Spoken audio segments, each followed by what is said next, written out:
Hello and welcome to Vortex Gallery 2025. I'm here with Salty, and we're about to get into some amazing BlazBlue Central Fiction action. How you doing, Salty? I am doing fantastic. I'm ready to commentate some Vortex Gallery here tonight, along with BlazBlue Central Fiction, and enjoy all the other tournaments that Vortex Gallery runs, whether it's going to be tonight or I think next week as well, right? So, man, Vortex Gallery always with the big list of games, and we're always thankful that BlazBlue Central Fiction is among one of them.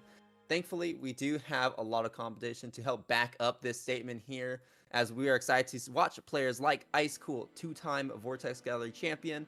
We got Dawn in here, we got Mastfam in here, we got other players like Stardust, Zanidi, Play Guy, everyone that you would normally expect to show up in an online BlazBlue tournament is here playing in this online BlazBlue tournament. But before we start, we gotta get a little bit of housekeeping done. So, starting us off, remember guys, if you enjoy the show at all and you enjoy any of these players and you want to go ahead and support them, remember we have that Matcherino link as always, exclamation point Matcherino in the chat to bring up the link. It should already be in there, and you can use that to support BlazBlue Central Fiction and all the players that you're going to be watching tonight. Thank you very much, and claim those codes if you can. And if you're loving Vortex Gallery, consider picking up a shirt to support them. This is look at these designs. These are looking pretty awesome. And, pick one up if they're looking nice to you as well. We also have the Frosties J. Anson thing happening, the community event. It's the CF community is raising money to send an overseas player to Frosties, and Jansen will be streaming a tournament, and the winner will earn the trip Frosties. Scan the QR code to donate to the GoFundMe. There's still a little bit in the donation goal, I know, so please go and support. Yes, and I alluded a little bit earlier there, talking about all of the online BlazBlue tournaments. So let's go ahead and promote some of them. We got Boston Blue Beat, the premier online BlazBlue weekly every Monday at 8 p.m. Eastern. They are going to be playing BlazBlue Central Fiction, and we got all of the great players showing up for those tournaments every single week, like Kobe, like Don, like Play Guy, and of course they also run Accent Core Plus R and Under Night in Birth. Yeah, always a stacked bracket for those. But it's also a stacked bracket? The Raven Online, which also happens every week on Thursdays. Don't forget to sign up for this upcoming PRO. Always a really fun tournament, very chill. And the next one coming up this Thursday.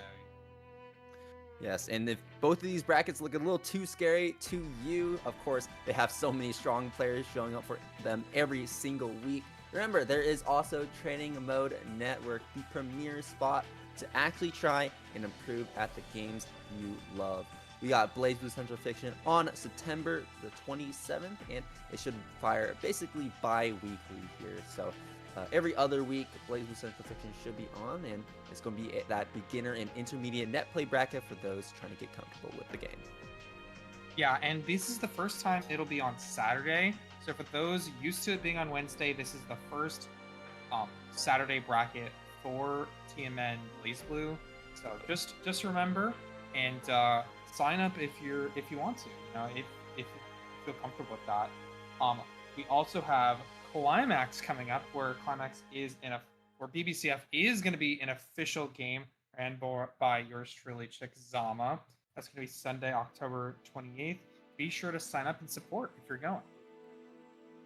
Yeah, absolutely. And finally, one last tournament to shout out to go ahead and support. We got the Texas BlazBlue Central Fiction Online Tournament is brought to you. And this tournament is brought to you by the same staff that runs Vortex Gallery. So go ahead and support it if you can. Check out the Texas scene, because we have one of the most active and strongest scenes in North America. We just fired a tournament that had over 40 people in attendance. So go ahead, support them if you can, and just enjoy the good show that they put on. But other than that, folks, that's enough of all these other tournaments, y'all. You're here for Vortex Gallery, so let's go ahead and start getting ready for our next match coming up. And the first match is going to be Systematical, and we got, Anhedaunia coming up on the stage. I had to actually lean into the screen because I was like, is that combination of letters I am looking at? Yeah, I know Systematical is definitely a known quantity on the Umi, I believe. I'm not sure who Anhedaunia. I'm so sorry if I say your name incorrectly. You can you can murder me in the Twitch chat. I give you permission. But I'm kind of excited to see in these like other like outside tournaments outside of the weeklies. You always get like some extra people who are coming in here just to have a good time and or to show off that they are a secret boss. So I'm excited to see both players. Honestly, I can't remember the last time I saw Systematical on stream, but I also haven't watched the last 2 weeks of BlazBlue. So maybe I missed something. Right. Looking forward to it though. And that's one of the cool things about brackets like this, is that they're always going to be open bracket. So even if you don't know the player, they absolutely have that potential to make it far into the bracket. When it comes to playing against established players like Kobe, like Spritecranberry, or whoever it may be, you know, in the end, if they lose, they lose. But if they win, you know, that's that surprise that we'd like to see during the bracket. Those upsets are always a little treat every now and then when you see it. And like you said, Systematical is that known quantity, so maybe we could potentially see that upset here as Daunia takes that win, especially when it is round one. That's going to be a very big deal for either of these players. If Systematical gets into winners round two, that's great. If we drop down to losers, making that run up into top 32 is going to be quite difficult. And the same can be said about another match that we also have up on deck, BlackAtlas and IcedRTRT. Those players are also going to be duking it out on the stream in just a moment as well. I don't know which order we're trying to fire them in, but BlackAtlas playing that Jhin, you're going to be expecting everything that you'd expect from a Jhin, right? You expect good mid-range buttons, control, fireballs, and I'm excited to see him play because honestly, like for as many majors as he goes up and shows up to and plays in, I haven't actually seen him play too much on stream. Good to see it. A lot of people, I feel like so many people go to a lot of tournaments and then end up just like totally under the radar. They basically barely make it on stream. But Jhin is also a character that I feel like you barely see right now. I know I'm forgetting who it was. I know a few months ago there was one who was doing really well in the Boston Blue Beat tournaments. I want to say it's not Dark Death. That's a Street Fighter player. But still kind of cool. Yeah, I think everyone kind of agrees that I think everyone kind of agrees that Jhin is a pretty solid character. He has great tools, definitely a little bit better than Ragnar, right? Oh my god, wait, Systematical is playing Can Speak of the Devil. But yeah, no, I mean, great buttons, good speed, solid combo game, great damage. A lot of the things that you want in a character, he has. But yeah, like you said, we don't really see a lot of Jhin players, and honestly, I'm not too sure why. But it looks like, oh no, okay, we got the name swapped up again. I was like, I don't think go play Jhin. But Anhedaunia also pulling up with the Jhin here for round one. So we got two Jhin matches in a row. It's gonna be interesting to see how both these playstyles end up lining up or conflicting with each other in the end. Yeah, I like the digital control here, even though they were down in health. Anhedaunia was like just trying to get some solid hits, but that's gonna be a big counter hit from Systematical. The corner gonna be able to get the side switch. Ends up being a blue beat. Unfortunately, no tech coming out from Systematical. Yeah, and this is where things can get scary as Jhin, because when you set up that snowflake, it's going to be a really cursed Oki situation. And then you can also constantly rescan them at the end of your combos to start that next layer of mix, where you can go 5A to break them out of the ice, and then immediately go into that 6A, where that 5A is part of the combo, but the 6A is not. And that's actually what gets a lot of people when it comes to that Jhin mix. Yeah, and not a lot of characters can really do that, especially those with as strong, like just great tools. It's always super good, but Systematical gonna find a nice hit with the chain in the corner. Oh, but a What's the big drop, and combo? that's going to be a big hit here for Anhedaunia, sending Systematical back to full screen, trying to chase Systematical down, but that's the big problem right there. Hazama great. Hazama has a lot of access to a lot of great Abari options. And especially for a little screen like that, you don't want to give Hazama a lot of room to work with, because then he can start bullying you with those chains. That is such a funny interaction. Chained themselves right into the snowflake and then got grabbed out of it. No tech from Systematical, and that is going to be as Anhedaunia finds a trade to take that next round. Yeah, they keep doing the powered up, DDP to just get them out of the air, use a big hitbox to try and get them on the ground. Okay, just the 6A to the overhead gets them on the ground, but no full combos. Nice DP there from Anhedaunia. You're able to reset into neutral, get some control here. Get the freeze. The OP. Let me tell you, Anhedaunia has the DP timing to rival Fenrich with how many we've hit so far. Okay, so now go to the other side, but unfortunately unable to keep that momentum going. There's the throw. Got the ice set. Snowflake, keep it going. There it is, and there's that restand into the throw yet again. Systematical, very low health here. We're in chip kill range if we're not careful with using that barrier, and we're trying to avoid these projectiles by all costs. Big hit for Systematical, but we keep dropping our confirmed. And the stance launcher there, just like not able to get a lot of stuff. I think that was supposed to be DP, but messing it up means you're gonna take a big punish here from Systematical. No OD still. Okay, the super? Is this gonna kill? Oh my god. Not quite. Anhedaunia, one final attempt to make something happen, setting up the fort. We got the ice. We got the snowflake. Try to do something. OD to EA. Sure, why not? Anhedaunia taking that first game. Very great reversal timing. Almost a comeback there from Systematical, but just hitting right into the EA at the end. Kind of cost them the game. But they have that info for the second game. They know what Anhedaunia is doing. But honestly, I like that Anhedaunia really clutched that out at the end. Just playing patient, sitting there at the corner and just waiting for Systematical to approach them. Oh, yeah, so far, Daunia has been representing some really solid DP timings, reversal timings in general. That's catching Systematical off guard as Systematical tries to keep that pressure going. And unfortunately for Systematical, a lot of the confirms we do find against Daunia is not... we're losing a lot of reward off of them because we're just not completing our combos. We're finding one or two hits before the combo drops. And unfortunately, as much times as Systematical can win that neutral interaction, we're just not being able to take those hits that we find and put Daunia into an actually scary situation. So, we'll see what start is. Game number 2 here, Systematical going on the offensive that time there with that forward dash. Not something you see terribly often from Hazama. A lot of times what you're going to be seeing is him playing very lane. A very common round start for him is just jump back and then into the chain immediately afterwards. But Systematical, knowing that we want to play a little more aggressive because Anhedaunia is not the one trying to be aggressive. So just kind of forcing Daunia to make some rash decisions is that play there. Systematical setting Daunia back to mid-screen, and we find an anti-air there. Not going to be a combo that was a bit of an awkward hit, but this is certainly not an awkward hit for Daunia as we get that knockdown off the DP. Yep.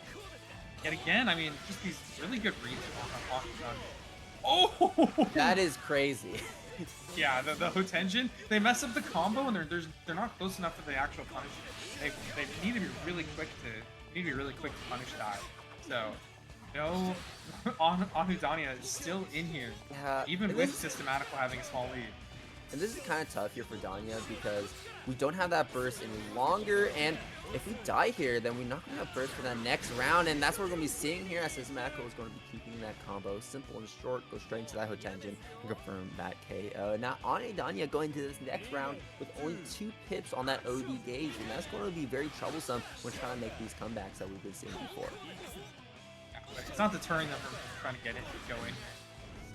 Yeah, you can see Daunia, the way Daunia is trying to approach this matchup here is we're using a lot of these projectiles, whether it's on the ground or whether it's in the air, and a lot of times the best way to take out, to mitigate Hazama's game plan is to meet him up in the air and stuff him as he's trying to approach it with those chains. And so that's the kind of idea behind it, but unfortunately, we're not really following up those projectiles with anything real. Like maybe an air button could be useful, like a JC. That's going to be a good job at walling out Hazama preemptively, but we're not seeing a lot of that from Daunia, because that Systematical can kind of wait out those projectiles and then weave through them to get into Daunia's face. The quick get up there, absolutely messing up on Anhedaunia. And I agree with you. Just, it doesn't feel like there's really any pressure behind the neutral that they're applying. They're putting out these fireballs, approaching, but they're not really like forcing Systematical to do anything. Systematical playing a little bit far back, waiting to punish, and getting them done really well. So you definitely want to prevent Hazama from setting the pace of the match as much as possible, and those preemptive JCs, preemptive fireballs, are going to be the best way to do them. But unfortunately, like Daunia, when we do get Systematical to move in a different way they would normally across the screen, once again, not really able to fully capitalize on those confirms they find. I really want to see both of them really just like finish their I feel like they've really struggled in both of these.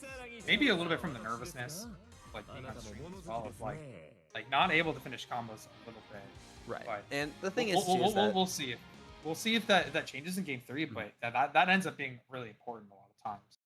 And the thing is too, both these characters can be a little bit tricky when it comes to their combos. I'll say Jin is regularly a lot more easier, but Hazama can definitely be tricky, especially with the kind of hits he finds most of the time.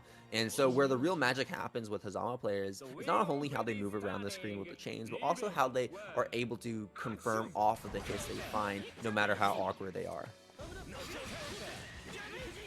Like a hit like that, it's not doing a lot, but at least you're getting like Systematical not there. But this air throw situation made really hard for Systematical. Good whip punish from tries to get the throw. Oh, good anti coming up from Systematical, and you're gonna be able to get the side switch off the situation too. Yeah, right, exactly. Free corner gets the stance mix up coming in, finds the low. Daunia getting hit. Fortunately, not able to get the knockdown off that, but Systematical keeping that corner position. Rock steady. Air dash out. Daunia trying to press a button, but getting caught. Throw counter. Oh, we're going to see that burst. We are going to see that burst! And Systematical dropping the combo because of it, but now this is such a scary situation for Daunia. We got to close out this round, or at least make it last as long as possible, and unfortunately Daunia is not able to do that, as Systematical low profiles that 5A match to find the win. And now Systematical is on set point over Daunia here. Only needs the one more round. Nice find from Anhedaunia. Not a big fan of the ender there. You don't really get that much after that. Fireball ender. Okay, we're going to the corner. I love that they keep doing that. It's just such a good call-up against Systematical. Using those chains to get in. Nice tech, though. Okay, now we're doing a much better job here at just zoning out Systematical for the time being, trying to get Systematical to make a big mistake. That could have been scary for Daunia, as Systematical went for the anti-air chain, but unfortunately no dice, and now we're back here in this little attrition war, and now Systematical getting hit. Systematical popping OD, straight into the super. Can we get the punish? No, we don't. Oh, and they spend the 25-meter super here. They're not going to have any... Oh. No full punish in the 2C. And then the match from Systematically still alive. And the burst, that combo wouldn't have been enough to kill. We should have just saved it. Oh, he doesn't get the full combo there. He's not able to get the final kill. Oh, see, but this is where you need that burst. And unfortunately, Daunia cannot close that round out, as Systematical takes game number 3 with 2 rounds in a row. Looking pretty evenly matched, though. So Systematical making it past, but by no close measure, by all close measures there. Skin of their teeth for sure. And but a win's a win, especially in a tournament. You can't discount those. So yep, good stuff by to the them. skin of his teeth, and Daunia fighting by the skin of those pants right there. I swear, I- guys, that I was not try- intention. I tried my best to not comment on it, but man, the chat is exploding over that color palette. No, that color palette is godlike. That color palette is up to no good, so to speak. No, that was Anyways. great. That was great. Anyways, y'all, Vortex Gallery is still going. If y'all enjoyed that match, we're gonna be seeing a lot more as we start to progress through this bracket. You saw Systematical move forward, BG also moving forward from the same pool, Mercury, Wark, and Wise. Okay, I was about to say it, and then I started saying the name, and then that's kind of where I locked myself into a terrible pronunciation. I'm sorry, I'm probably never gonna be able to pronounce that name, but I think they there's that as posted well. how to pronounce it in the Discord. I Okay. think. Then you got Jared moving on in pool number 2 as well. And like I was talking about before, BlackAtlas and IcedRTRT is going to be the next match up on stream. So some more Jin play from arguably a little bit more experienced Jin as well. Like I said, BlackAtlas tends to show up at a lot of different majors, a lot of different locals, online tournaments, whatever it may be. So he definitely has a lot more experience under his belt when it comes to piloting this character. And you're definitely going to want to know how to pilot this character when you're playing against a character like Bang, who's going to be flying all across the screen like this.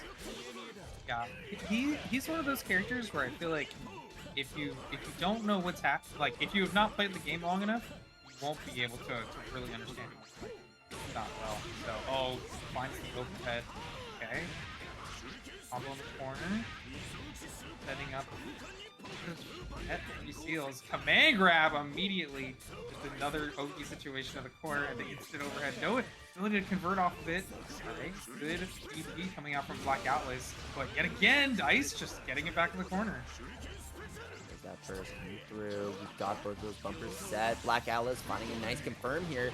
So some frozen states. We should be able to get this hard knockdown. Super comes out. Can we get the punish? We're going to go for that throw counter here. And Ice going to elect to burst that one. We see that full screen super come out from BlackAtlas to kind of keep Ice at bay for just a little bit longer. And it looks like it will be paying off. Tried to get the reset into the throw yet again off the Ice state, but unfortunately not going to work out. That DP whiffing Ice out of the way and then finding that final overhead to take BlackAtlas out. That was a crazy situation, but Ice able to come out on top, and yeah, they have a little bit less resources towards that next overdrive and burst, but definitely worth it. We're just getting crossed up because they rolled there.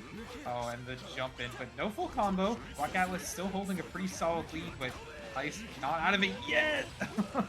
Unfortunate anti-air attempt from Ice, and now BlackAtlas working on a perfect, is absolutely dominating this round until now. Ice finding that perfect guard point drive normal to take BlackAtlas into the corner now. We have that control. We have all 4 seals unlocked as well. We have 50-meter available. Tries to set up with a bumper up there, but not going to end up working out. And BlackAtlas taken to the air is going to get hit by that super command grab. We didn't burst it, we didn't TP it, so there's not really a lot we could have done, but now there's nothing Ice can do about this round. Yeah, that you had to burst that if you're BlackAtlas if you wanted that round, because Ice had 4 seals and overdrive, so it was about to get pretty crazy in that combo. Probably gonna end the kill. So, and this, I think it can start already. Command grab in the air as well. Keep up the lead. Gonna set up overhead, but not able to keep them in the corner. BlackAtlas has escaped. Alright. Good job going for these air-to-airs to keep Ice on the ground. Poison Nail going to get that increased damage onto BlackAtlas. That will put BlackAtlas into that lethal range. That was a really real aggressive round comparison. The last one's definitely. Ice just coming out on top, just from the like, there's so much pressure coming out from them, and BlackAtlas not able to get out of there. Yeah, Bing is such a funny character because this guy will just air dash you all day long. Even if he gets hit, even get like an air tear or whatever, You hit him with a projectile and he just like hops away for a little bit and then just immediately jumps back in. This character is all gas, and he's never going to be pumping the brakes. At least that's how you probably should be playing him, because he does have some very ignorant buttons when it comes to his suite of drive normals that give him access to that guard point explosion. But he is weak to those air, like his anti-airs are pretty weak. So you have to maintain really good control of the air as Bang to like truly like come out on top. So we'll see if BlackAtlas is going to be able to do that, because I feel like Ice was doing such a great job of just like, I'm like you said, staying on top of you, using those drive normals to get back in even when they get hit. Yeah, and even though his anti-airs tend to be a little bit on the weaker side, they are absolutely not lacking the reward that he gets. Like, they can be committal, but if he manages to land these anti-air, I don't know, 2D or something like that, the amount of damage this character can get and what he can set up is absurd. For sure. Like, it's another thing where his damage can also just be super gigantic off the right hit and to the right amount of execution. But first coming out immediately from BlackAtlas, not going to be able to hold control of that. And now you're stuck in the corner with basically no resources. Right. And that's going to be all 4 skills unlocked for Ice. That's going to be buffing the damage of our moves and changing the properties of them. This is big. Can activate overdrive, so not to be able to get going to though, and I probably don't think that either. No. 50. Oh no! The drop, but still and then the reset into the overhit at the end of finishing off. Ice takes that round, puts himself on set point. And that final interaction in the round 2 is also a good example of what makes Bang so strong, is that his scramble game is excellent, and the way he can just force scrambles even off of combo drops is like some Undernight character BS. Yeah, like, I swear to God, these Undernight characters will drop their combos and then suddenly they're still in an advantageous situation, like nothing ever happened. That is Bang. Okay, Yeah, Ice look at getting to hit. That's super. Yeah, go back to first screen there, hugging the wall. BlackAtlas has like the biggest lead. Okay, fatal counter immediately as soon as I say that, and that is another great air hit. But unfortunately, Ice does not have hit there. 100 meter, but no time to use it. That J2C from BlackAtlas will put them on the board for the first time, and maybe prevent this 2-0. Alright, now they're even in the round count here. Game number 2, that's going to be important. But you really need to be able to close out this round, because this is your final opportunity to make something happen. But so it is for Ice to not go even further and take this to game number 3. That's the last thing we want to see here, as BlackAtlas is starting to improve and adapt to this matchup. BlackAtlas is going to be setting up the restand off this Ice. No, instead we're going to go for the knockdown, catching the roll. I like how BlackAtlas weaves in these air back dashes to keep Ice locked in the corner when we can. Oh my god! I mean, Ice activated to go super speedy, but they're not able to fully convert anything. They do take back the health, but oh no, the guard cancel! It's not gonna work out, and that's gonna be Iced taking it 2-0 over BlackAtlas. At the end, it felt like BlackAtlas really had something going, but just tried to guard cancel against Bang's air move and just got baited. Right. Unfortunate. Yeah, that was definitely one of the worst ones to do it on, just because of the fact that Bang can just, jump into the air and then completely avoid it. It's why you don't really see something like, you don't normally see guard cancels off of moves that you can jump cancel, basically. And that for that very reason. But still, though, good job to BlackAtlas. Being able to take that round, almost trying to take that game number 2 as well to kind of even things up, was looking good, but unfortunately not able to close it out. And Ice moving forward to actually play against a random nail as their next matchup. So we're going to be seeing who's going to be coming out on top for that Bang v Bang, which, oh my god, like the fact that round 2 you got to play a player that you're probably looking up to in terms of that skill level, that's going to be rough. Yeah, that's going to be rough. That is rough for sure. And then the winner of that has to fight Cam. So There's gonna be some interesting matchups on that. We'll catch up with that, with Cam versus the winner of that later. But next, got a multitude of matches that we might be able to do. Our round twos are a lot of really interesting round twos, so I'm looking forward to it. Right, let's talk about some of them. We got Pho and we got MacMens as one of our winners round 2. Pho going to be on the Tigger, MacMens on the Azrael. Now, notably, I don't know. Well, I don't want to say notably, but I'm not too sure how MacMens has really fared in the Tigger matchup.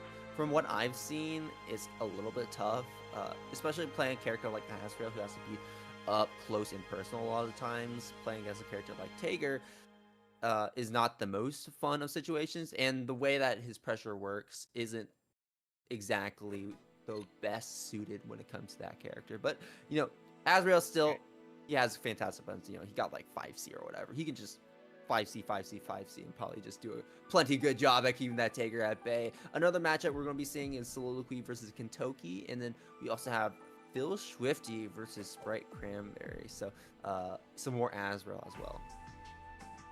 Yeah, lots of Azrael in this one between MacMens and Spritecranberry. The one thing I could say is, like, I was thinking about that matchup. It's like, yeah, I guess Azrael really does like being up close to you and doing that teleport shenanigans, but you can't do that against Tigger, who's just going to wake up 7. He's going to 720, or he's gonna command grab and take advantage of you trying to trick. Those 720s do not discriminate. Those 720s do not discriminate. They will hit either side. Yeah, you will get thrown. So it's a lot of playing safe. A lot of probably using good normals, like you said. I feel like he has really good normals for that matchup, which is really nice against Tigger, who cannot counterpoke in this situation. Yeah. Another really important part of the matchup too is the fact that Azrael can nullify one of Tigger's strongest options, which is Spark Bolt. A lot of times what you want to see with Spark Bolt is you at least want it to be blocked, right? You never want to see Spark Bolt whiff. You always want to see it get blocked, or even better, get a hit. Because if you get a hit, you get a full combo, and then you could suddenly have a very scary situation. But even if it gets blocked, that magnetism is still applied, and that's what's important to Tigger. But when you Growler that, you know, you're not really getting that magnetism. And then now Azrael has a projectile of his own that is going to be firing right back at that Tigger that, you know, he's not really going to want to see coming back at his face. And he definitely does not want to see. Yeah, and this, you know, there's a lot of projectiles in the game that can be said that are some of the strongest projectiles in the game, right? Bang Nails, fantastic. There's a reason why he is a limited resource. Spark Bolt, one of the best projectiles in the game. It's absurd. And then Growler is also in that same camp. It's kind of like, I think the best way to see Growler projectile is it's Spark Bolt without magnetism. That's kind of what it is.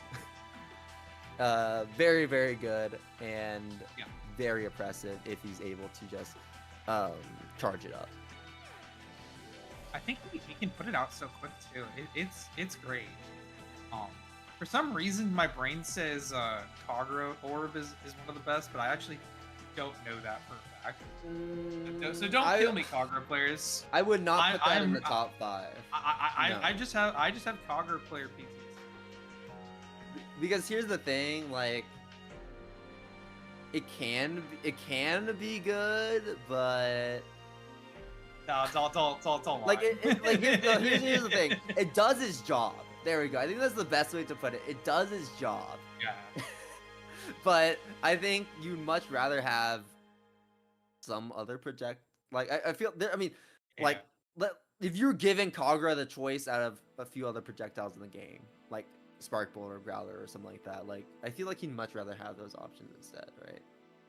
I don't know, because if you think about how Orb works, like Orb allows him to walk behind and get in a lot of times. So yeah, I guess. Which is like actually what he needs. But does every character need that? Theoretically, no. It's the same way I think like Izio's fireballs work. Where like theoretically, Izio's fireballs are also not amazing all the time, but because of the context of them, they're actually really good because they allow her It to, it complements the playstyle, and I mean that's where that intentional game design comes in, right? It complements the Yeah. playstyle, but you know, as a blanket, here are the best, here are the top 5 projectiles in the game. A Kagura Orb is not one of them. I will not say it is. But yeah, I just wanted to make sure I brought my Kagura hatred to the. I'm just You hate kidding. Kagura? No, I don't actually hate Kagura. Dude, You know, if you Kagura asked me plays- if you asked me last year, when I think I lost to Kagura for free, I think I would have said yes, but this year I don't. No, I don't hate Kagura. Fire, I need you to delete that message. Kagura with Gustav is not okay. Dude, that is so cursed. Why'd you put that in my mind? Why did you put that in my head? Kagura with Gustav? Hell no. Hell no. Well, we're waiting on our next match, so we will continue to talk about some different stuff. Yeah, while So we're cool on the note reminder about Kagura, let's see if we have any Kagura players in the bracket. Let's see. we have Serpent. We have Serpent. I do want to give Serpent a real DQ'd quick shout actually. out. Serpent DQ'd? Yeah. All right. Real quick shout out to the Match Arena contributions. We have Al Chipion who donated $20.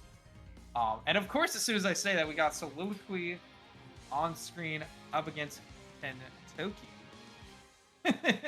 I will give some shout outs after this match if you're waiting for them. But we do have exactly $69 in our Match Arena right now. Yeah, big number for the players to win at the end of the day, but we are just starting as we're going right into Soliloquy versus Kentoki, new versus Hazama. This can be scary if you're Hazama, if, you know, the new player is just really good at just zoning you out, just stuff UV projectiles. But Hazama's such a mobile character that that's a really hard thing to do.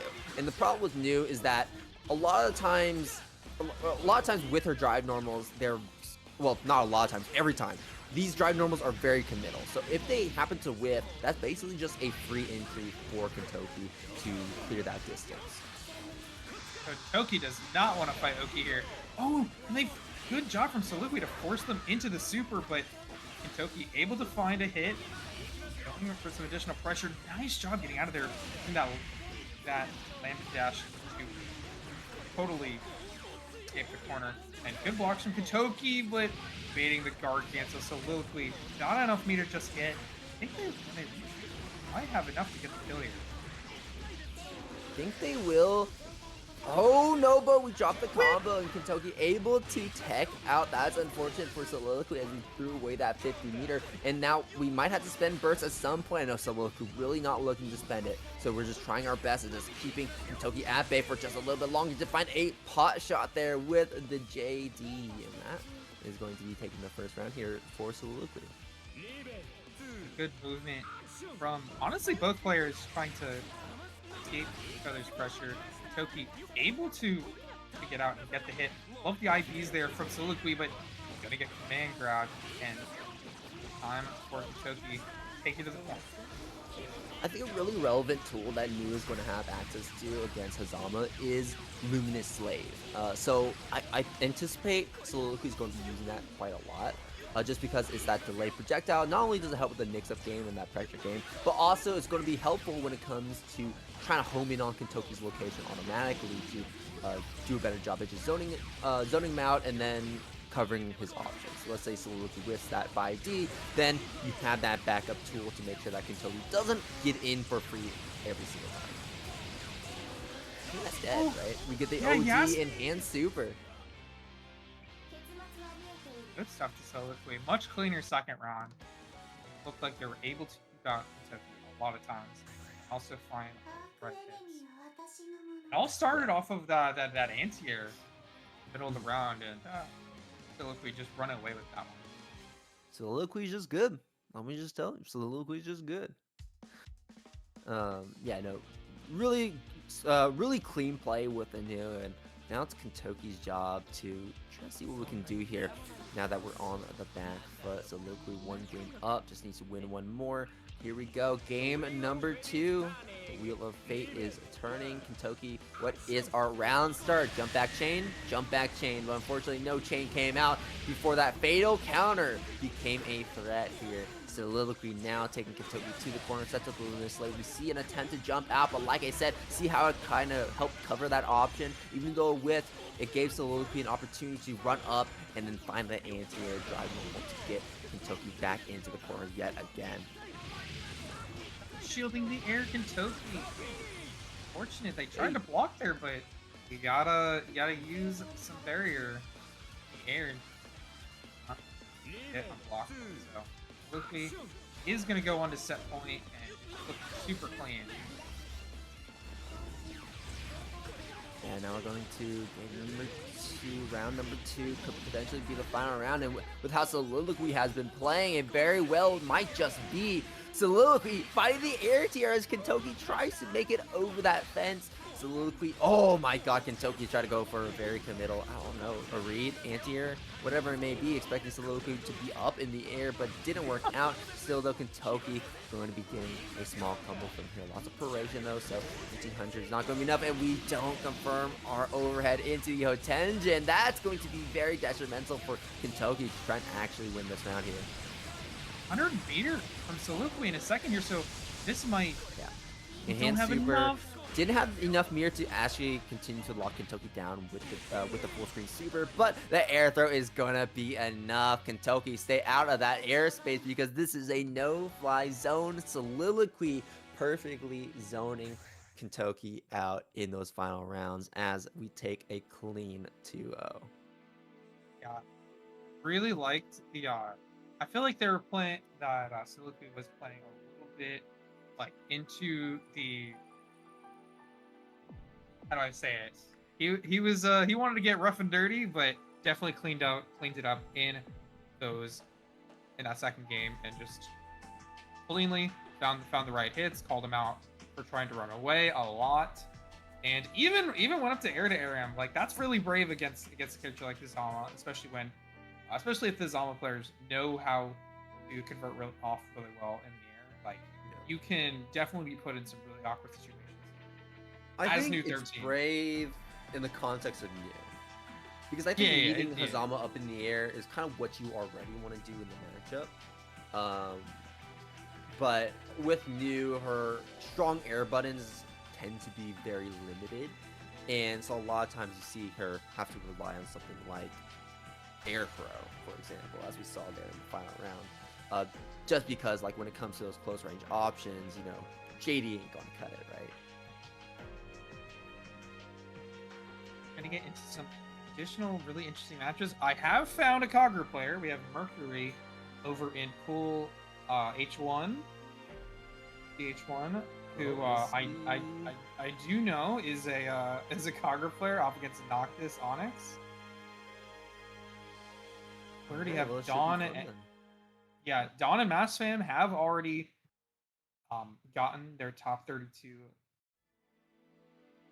secured.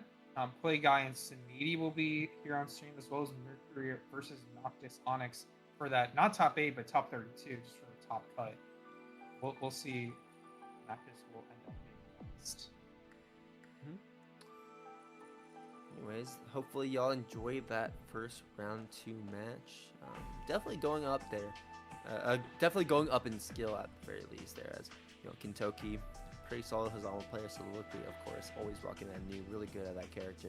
I have to play against Kobe in just a minute though, for top 32, so that'll be quite rough. I think Soliloquy can absolutely make it into loser side top 32 though, especially with the play we just seen.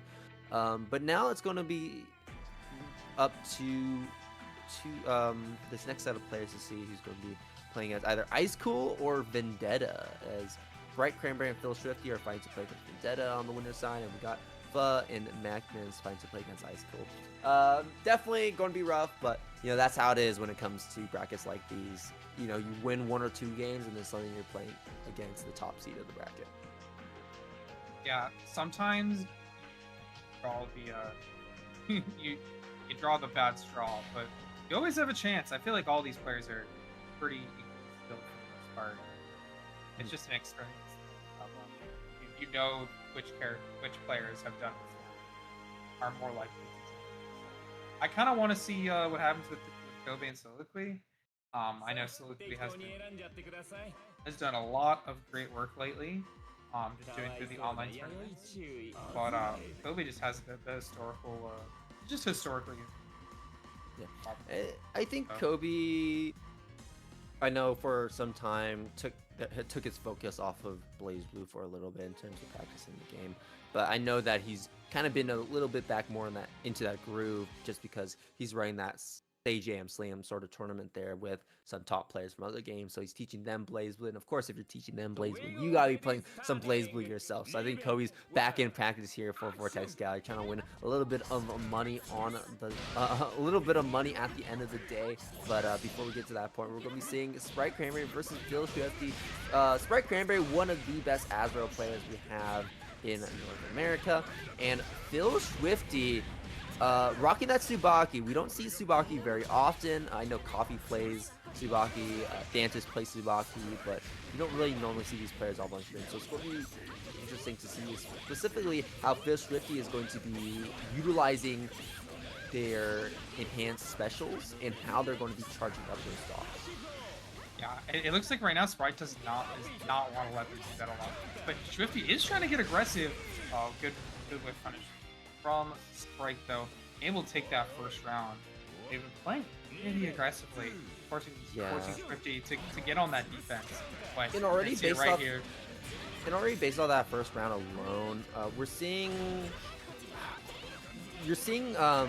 Philschwifty try and squeeze in these small stock charges, and that's exactly what you gotta do against Tsubaki, with Tsubaki, right?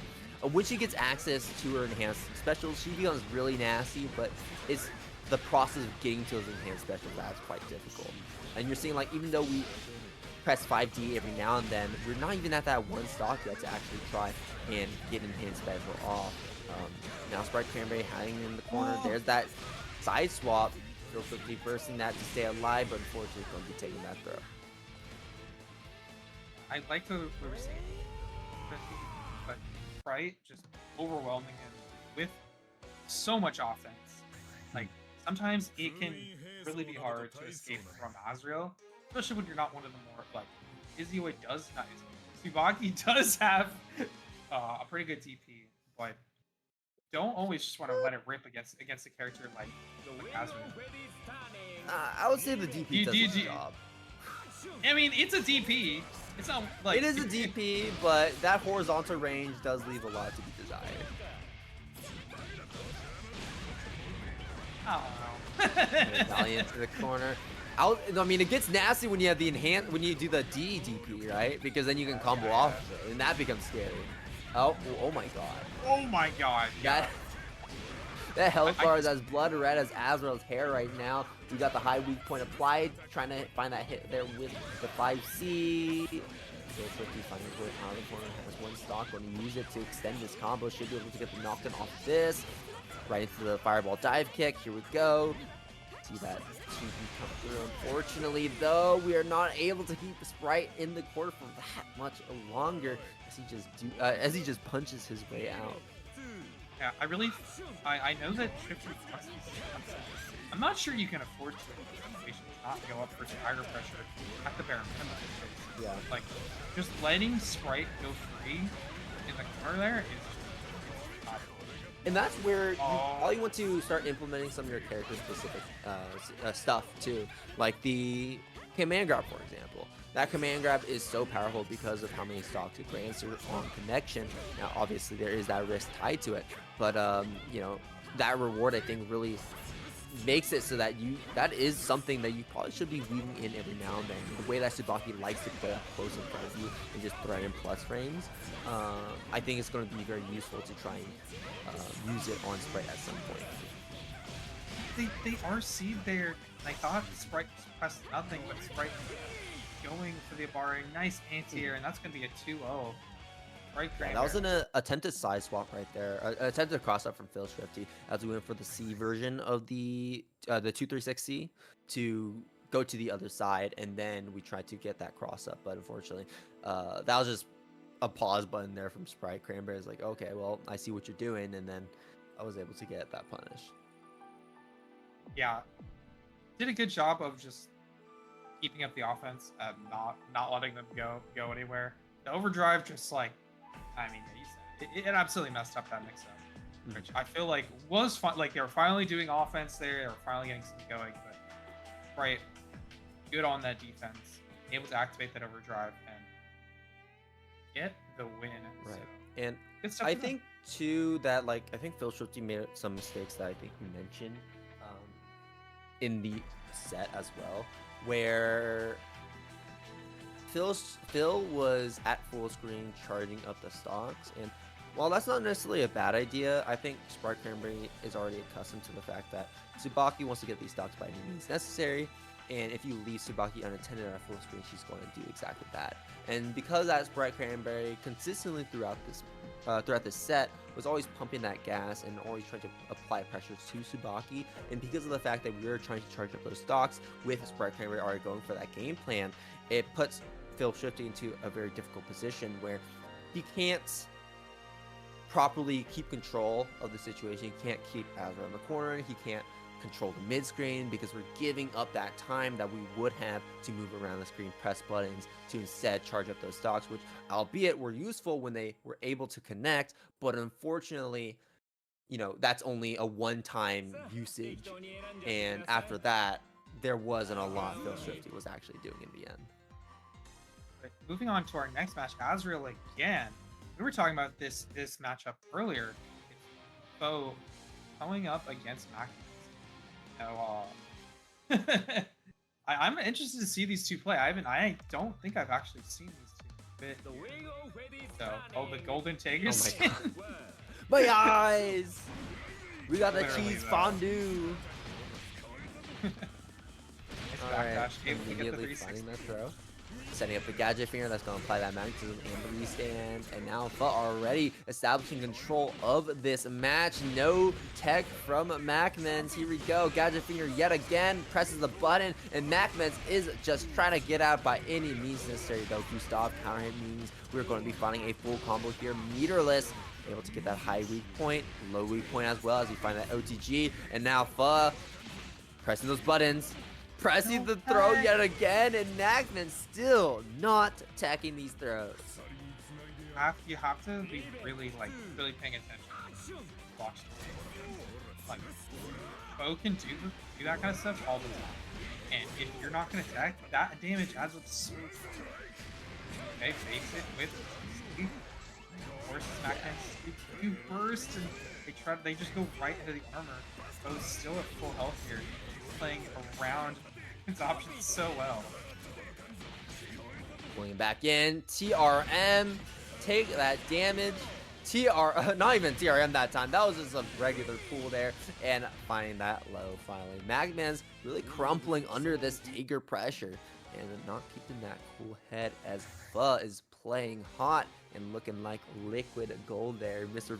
Velveeta skin. Can you throw MacMens? Can you throw Azrael frame 1 during the backdash teleport? I don't know the answer to that. I'm sure someone in chat is going to be able to answer that for you though. Yo, nice fight with the 5C though. MacMens a really good start. Not too much damage quite yet, and immediately battling back out of the corner. I like the back walk there, but MacMens not responding again. The pressure. P going for the RC. Good bait, but just 360 yet again in the block string and baiting it. Good tech, but going for it again. Oh my god, we don't know the knowledge check. We don't know the knowledge check. Yeah, if you tech that, he can just do it again. Yeah, no. Okay. Anyway, we're probably going to be seeing that later again now that Pha knows it works. Okay, pop him up. Okay. Burst from MacMens come out. Very offensive, trying to push the shot into the corner, but Pha immediately getting that throw to the other side, and now MacMens is the one that's hurting. Yeah, there it is. He dropped the combo on purpose into 720. Mm-hmm. Oh, quick dice with a little disrespect at the end there. That setup is all cheesy, but I really feel like you can. Cheesy, you say? Sometimes you can tell when people have never seen that before, because they start DPing, they start freaking out. A lot of times, they want you to do that. Like they want you to do your defense options. So, and Foe is known to do this to be. not that Mastfam doesn't either, but you know, Foe is a known abuser. I'd probably give that to Molotov, to be honest, in terms of that's a good one. Yeah, in terms of like off the wall taker players, Molotov probably not in the bracket today. Surprisingly, I feel like Molotov usually attends these Vortex galleries, but no, yeah, was an absolute menace in that round. I really like this final setup there too. Dropping that combo and using the magnetism to pull it back in. You can tell that MacMens was unfamiliar with a lot of these mix-ups that Bo was going for. We're going to be heading into our next match, though. I think some people might have saw that we had one person entering the lobby there. Trying to figure out where this match is, though. Oh, it's Play Guy versus Sidniti. It's going to be our next match. Okay. Rachel versus Ragnar. Yes.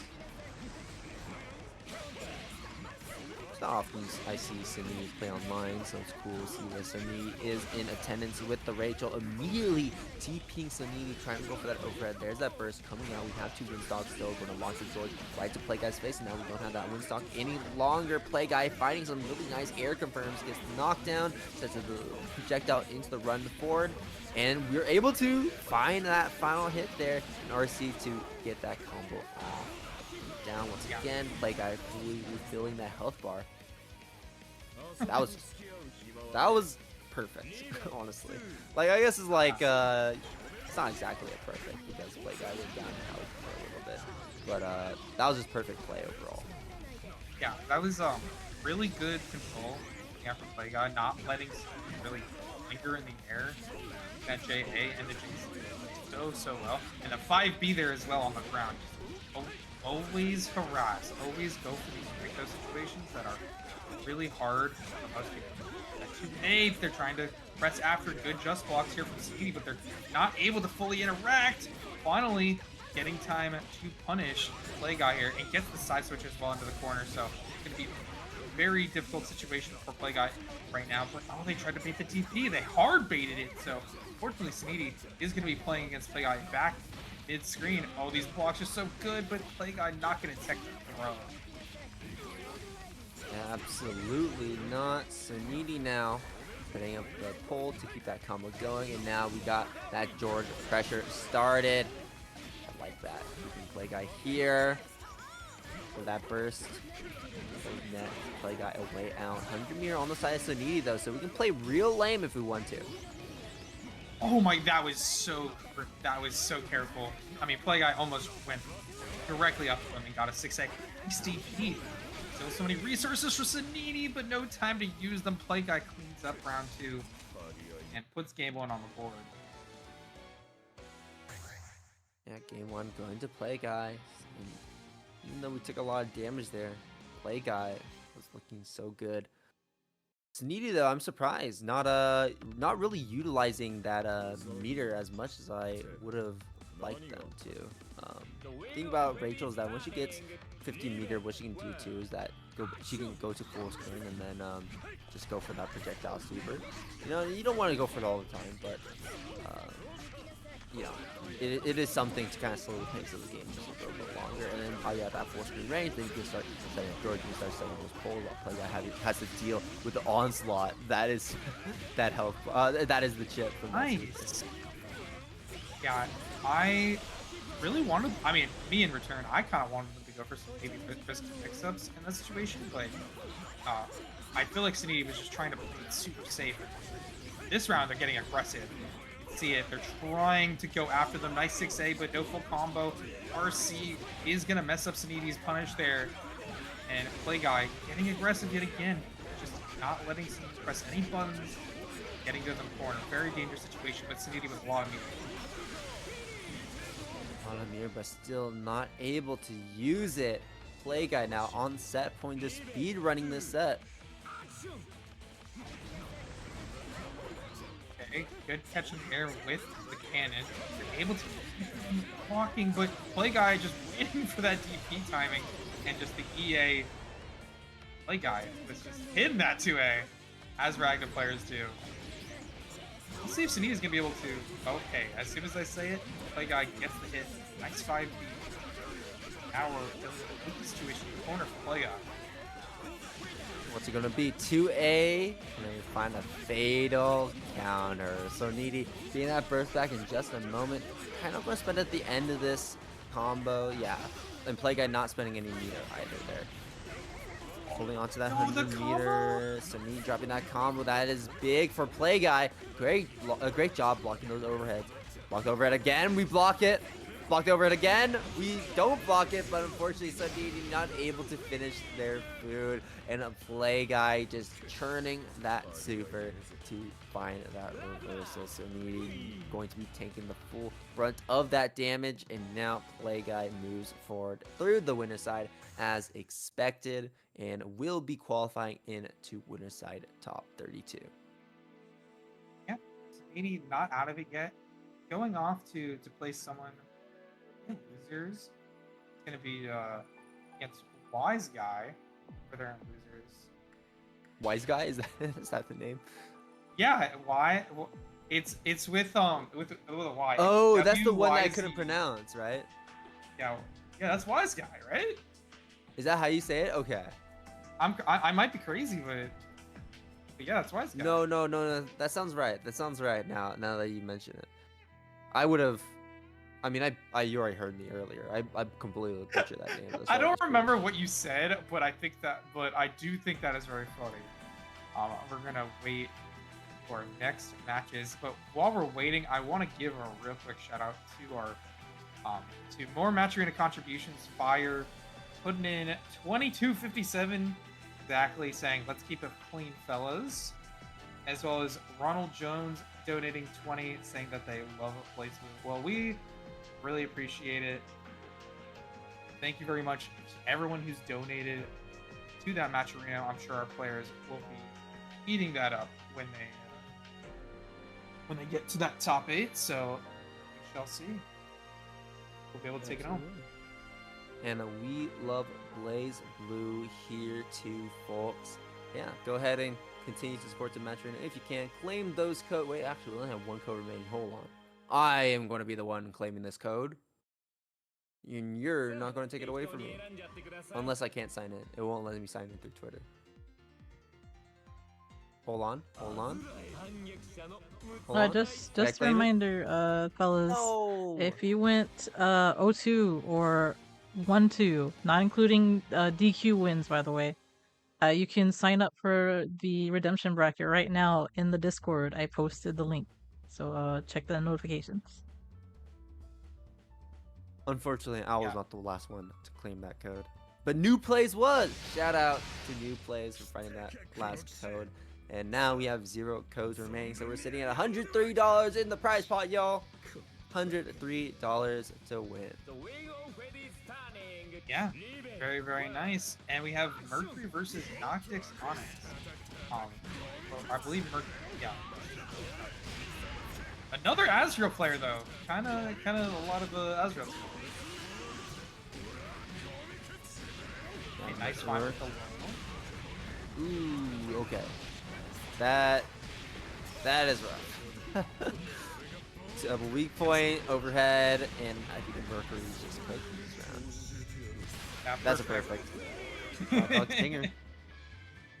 Yeah, normally the application for Blackhawk Stinger is, unlike the other super, which gives you an advantageous situation afterwards, Blackhawk Stinger is really just done for pure damage.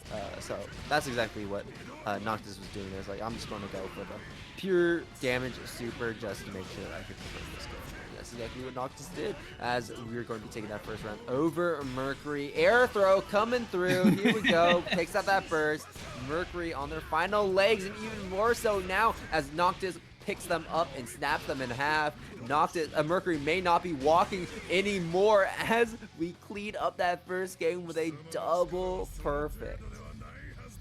Yeah, not even any, I think they keep getting very messed up by the teleports. Not doing the, there is a teleport OS that you can do on Wake Up that will beat, that they have, you know, there is counterplay to that counterplay, but you at least need to show it. And one of those things is, like, you also need to, like, at least try to flash, like, you have to flash kick those, because, at least at them approaching, if you're going to burst, you play safe, you try to keep them away from you, because Azrael is one of those characters that can definitely, confuse you direction-wise between left and right. Double perfect it was pretty insane for me, though. Yeah, it's kind of crazy how how well we played in that set there as Azrael, and unfortunately Mercury was not able to do a whole lot there. Yeah, and a lot of times Mercury, you can see, was getting opened up by the overheads that you know, the jumping overheads. And yeah, I mean, because we're trying to charge up so often for the flash kick or whatever it may be, we just kept getting opened up by it. And that's the problem why something like the 9 matchup is one of Kagura's worst matchups, just because of the existence of Rock. And it's kind of the same deal here.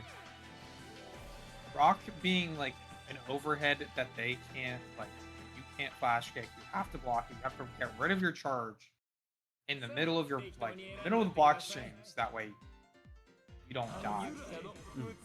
Like, always super rough for a character like Kagura. But if they do touch them,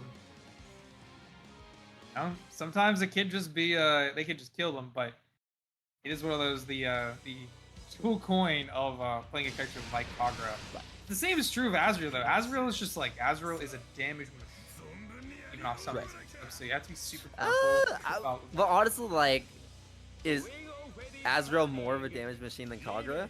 I wouldn't say he is. Yeah. You're right. You're right.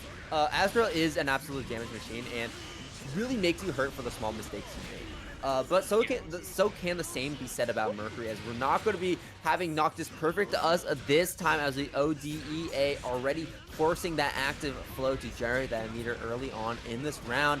But now we're stuck here in the corner, and this is where it becomes tough, because while Mercury can establish a strong offense, what we are struggling with is establishing a strong defense, as Noctis opens up Mercury with these overheads back to back.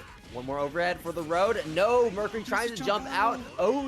Spends the burst, though. That is very dangerous. But Noctis holding strong. DPRC flash kick catches him, and Mercury able to keep this advantage going. However, Noctis meeting Mercury up in the air closes out that round and brings himself to set point. Looking so nasty with this Azrael. Regardless, let's see what this round start is going to look like. Dash forward button, Mercury gets hit, and now we're in the corner once again, and that's the story here. How's this defense going to pan out for Mercury? Yeah, you're back in the corner here, and you've seen them do a lot of things on offense here, but just flash kick. Just flash kick. I don't want to be. But yeah, you just gotta. We're trying to block Azrael too much, and we just keep getting hit by these overheads. And here's the thing: if you know that you're getting hit by these overheads every single time, just flash kicks, so you don't have to block it. And unfortunately, Mercury, just folding under the weight of playing defense against Azrael, is going to be dropping down to the loser side of the bracket, as I believe that is our final top 32 qualifier. Hold on. Oh, for this pool at least. That's going to be the last top 32 qualifier for this pool, as Noctis moves forward. But we're going to be jumping to the other pool to see who our final top 32 qualifiers will be. We got Cam and a random nail as one of the sets. And then we also have Spritecranberry versus Vendetta. We're going to be starting off with Cam versus Nail. Camnet versus Nail is an interesting matchup, because if you've been watching Boston Blue Beat and/or TRO, I'm sure you've seen these two fight at least. These are two, like, characters that are more rare, but definitely these two are, you know, really rocking their characters in the in the online scene right now, and Cam even showing up a lot offline right now. So we'll see who's gonna be able to win it out. Yeah, and honestly, I don't think Noelle plays terribly bad into the Bang matchup, and part of the reason why I think that is because Noelle, if there's anything she has really good air buttons, and arguably in some of those buttons can arguably be better than Bang's. So she can kind of do a lot of meeting up Bang in the air and winning these interactions, and then setting up her pressure sequence. But you know, always the big problem with her is that her pressure sequence, her pressure tends to be pretty linear, so she has to rely a lot on something like 4D to try and beat out some active defense options like mashing from a random nail. Good block, and the fuzzy jump really worked out there. Even though they got hit, they were able to almost get out of the corner. Still forced to use burst in that situation. Oh, the random nail, the whiff! Finally gets the overhead again, but still not looking like an entire combo here. 100 meter from Cam as well. This combo could absolutely do so much damage. Still just going to go for the open situation, waiting for it. Oh, just the super though. Random nail, able to take. Oh, yeah. Okay. I did not see the 100 meter on the other side. Random nail. We tried to 4D on wake up, but that super, you know, just moves way too far forward, too active for Cam to actually try to avoid that. Random nail taking that round, but it was close. It was close. Good job, Cam, making over those nails, but having to eat that normal from a random nail. So random nail is going to be being set up in the corner here. One of those two explosive nail ricocheting and catching Cam from behind. Mine's low, I believe. Good opening from Nail. So you're gonna have a corner situation and a lot to work with, forcing the burst out. No overdrive quite yet for Random Nail, so they weren't able to force the situation, but good find with the slide, getting in there. A Random Nail picks up game one pretty smoothly. Yeah, absolutely. And yeah, I like that Ramnail is also mixing up that grounded approach as well with the slide, just to mix up Cam, because we're going for the air approach so often.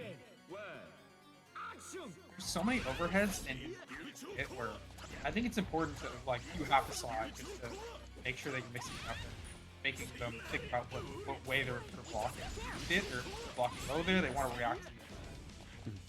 Definitely, it does a lot of stuff. Ooh, yeah, now we got the poison applied. Here we go, hop to the other side, wait out the drive normal. Unfortunately, no full combo. Ooh, big press. Get the answer. They tried to get the answer, but still. Dude, we are just flailing. Holy moly. Yeah. Alright, opening. Random Nail going for it all here. With the overdrive opening. Lots of damage. The overhead RC low there. It's just so hard to see. A Random Nail on set point now. Cam has to take this round or they will be sent to the losing bracket. Great start for Random Nail, finding the first few hits of this round. And the increased damage from the poison nail is going to be pushing that damage way over 4,500. So the bumper as well. Want to use it during this combo. And now Cam is having to push a boulder up a hill. And unfortunately, that boulder is going to be crushing Cam as it rolls back. No barrier being used, so that guard crush breaks right through. Yeah, that was some dominance in the corner. Just extremely good combo damage into like guard break death. You can't burst there because I didn't even know that like guard break actually does that, but apparently they did guard break into, oh yeah, they got thrown. That's why they couldn't burst. So the guard break into the unblockable throw. So good stuff to Random Nail, able to clean up and get that top 32 winner side. One thing I will say I'm a bit surprised is the lack of JC from Cam, because I remember seeing Seb play against Ram now before, and what gave Seb a lot of leeway is using using JC as a defensive option against something like Bang OD. Because, obviously Bang OD being in that counter hit state makes it easier to find combos on him, and then that JC covers multiple options at once to where Bang has to be very careful with how they try and establish the 8-way air dash mix-up, because if they get hit by that one stray hit of the millions of active frames there on JC, that giant hitbox, it will instantly spell trouble for them. It's one of those JCs, just does a lot. So unfortunate for Cam to fall to losers, but still has a chance fighting against Philschwifty for that top 32 position.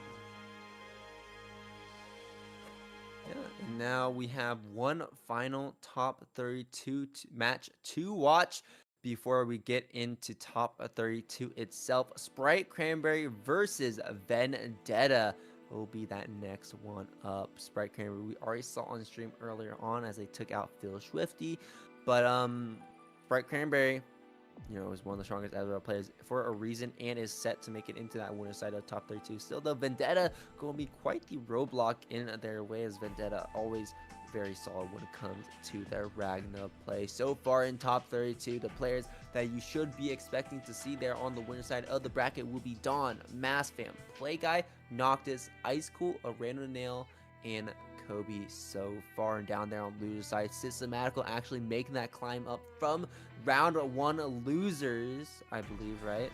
To actually not round 1 losers, was it? No.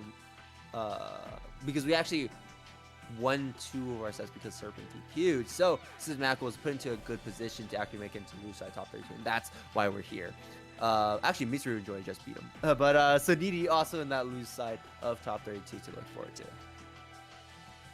Yeah, there are some top 30. That is the first top 32 match that has happened. The winner's side ones will all be on stream, so those are gonna wait. But we are still waiting on a few of those losers matches to pan out and see who moving on. But Mitzer and Joy are guaranteeing themselves a 9th place showing. That's pretty good. That is pretty good for them. The TMN regulars making it super far. Right. Yeah, not bad at all. But obviously we all want to break into that top 8 spot. And I know I was just taking a lot of time to read out the bracket, but folks, if y'all want to lay your own eyes on the bracket itself to see where your favorite player is currently doing, if they're still in the bracket, if they're out, you can go ahead and hit exclamation point bracket in the chat to bring that up.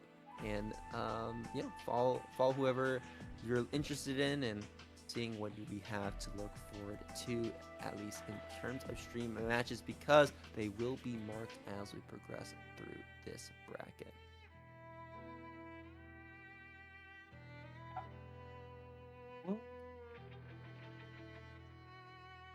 Which match are you? Which winner side match are you most looking forward to? Top 32. Which one I'm most looking forward to?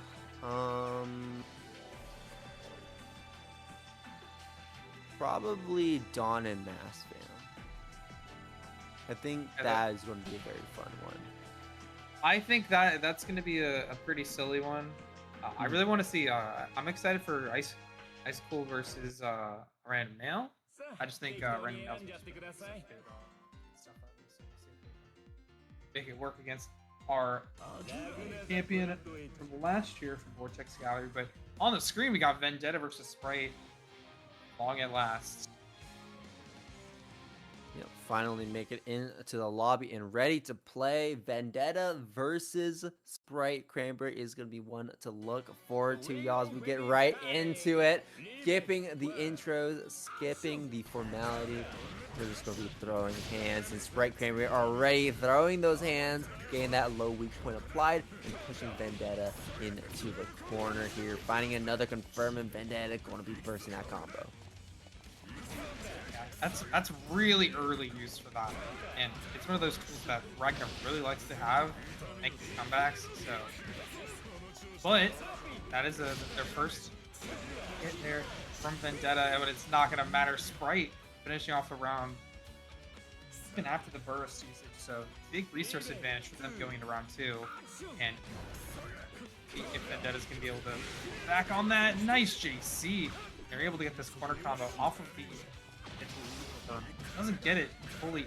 Nice air dash coming up from Sprite.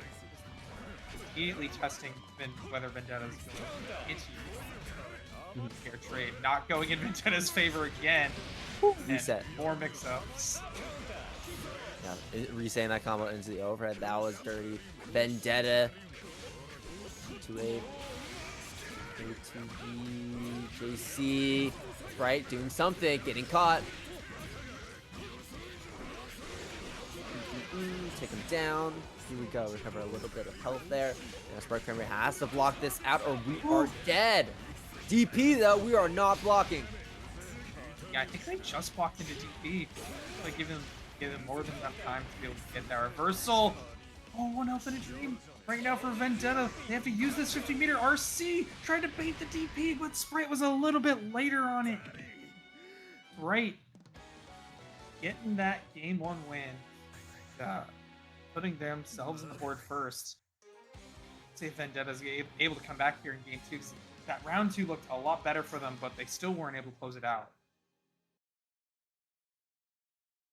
Yeah, it definitely was. Man, we are struggling to open up Sprite's defense so far, even when we're actually able to get something started. Let's see if anything will change as we get into game number 2. And we're just going to go for all of those 4 dashes to get to the other side, crossing out Vendetta. He drops the combo, and I love how Vendetta was immediately ready to mash afterwards with those JAs. JC, conversion. Okay, nice, to the corner. Vendetta just able to do strike on the corner, but Sprite activates the overdrive, not able to get the combo. Nice anti-air though, and the RC to get the corner carry. He's gonna force Vendetta to get that burst out. Sprite's turning yet again, trying to stay plus, but nice teleport out to avoid the pressure by the 2-360. I like these jump backs. Unfortunate interaction there though, as Vendetta had the right area yet again with that jump back, but Sprite was able to find their way out regardless. Okay, doesn't have the meter to spend to confirm any kill here, but we have 1 mix-up to rely on, and we just go for the overhead in the corner. No fear, no fear. Thing that will always run in this matchup is that, like, if you're right, Ragnar can die. He is like the lowest health, so of course, like, so much reward off of that big risk. And look at this combo. We're gonna be going to the corner yet again. Sprite trying to guarantee it. Drops it in the corner. Nice check. Wait, Vendetta's trying to fight back. Burst to the side yet again. No blocks. Try to reset, getting cheeky. You know, we'll reset anyways. To the other side, there's that cross up. Vendetta not blocking this entire sequence. OG activation, but we just go for the overhead yet again. Spritecranberry, your final top 32 winners side qualifier. Movement from Sprite during that set was immaculate. Just always in the right position to anti-air, always in the right position to get the mix-up. Never really getting punished for trying to, like, approach in their own way. Like, right. It looked overwhelming, and I'm sure you saw it too. Yeah, and it clearly was overwhelming, as now Vendetta is on the loser side of the bracket. I think Vendetta can make it to loser side top 32 for sure, but we'll see who Vendetta ends up having to play against here. Let's see, DH2.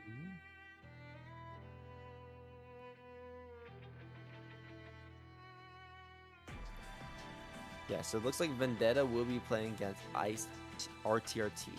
So having to play against that Bang that was looking really good towards the start of this tournament. But hopefully y'all have been enjoying Vortex Gallery tonight. Remember guys, we got that Matcherino still for y'all to support. Exclamation point Matcherino in the chat. As you can see, we got $103 already in the pot, and it's going to keep going up as we get through this night. support the players, as now we know who that top 32 is.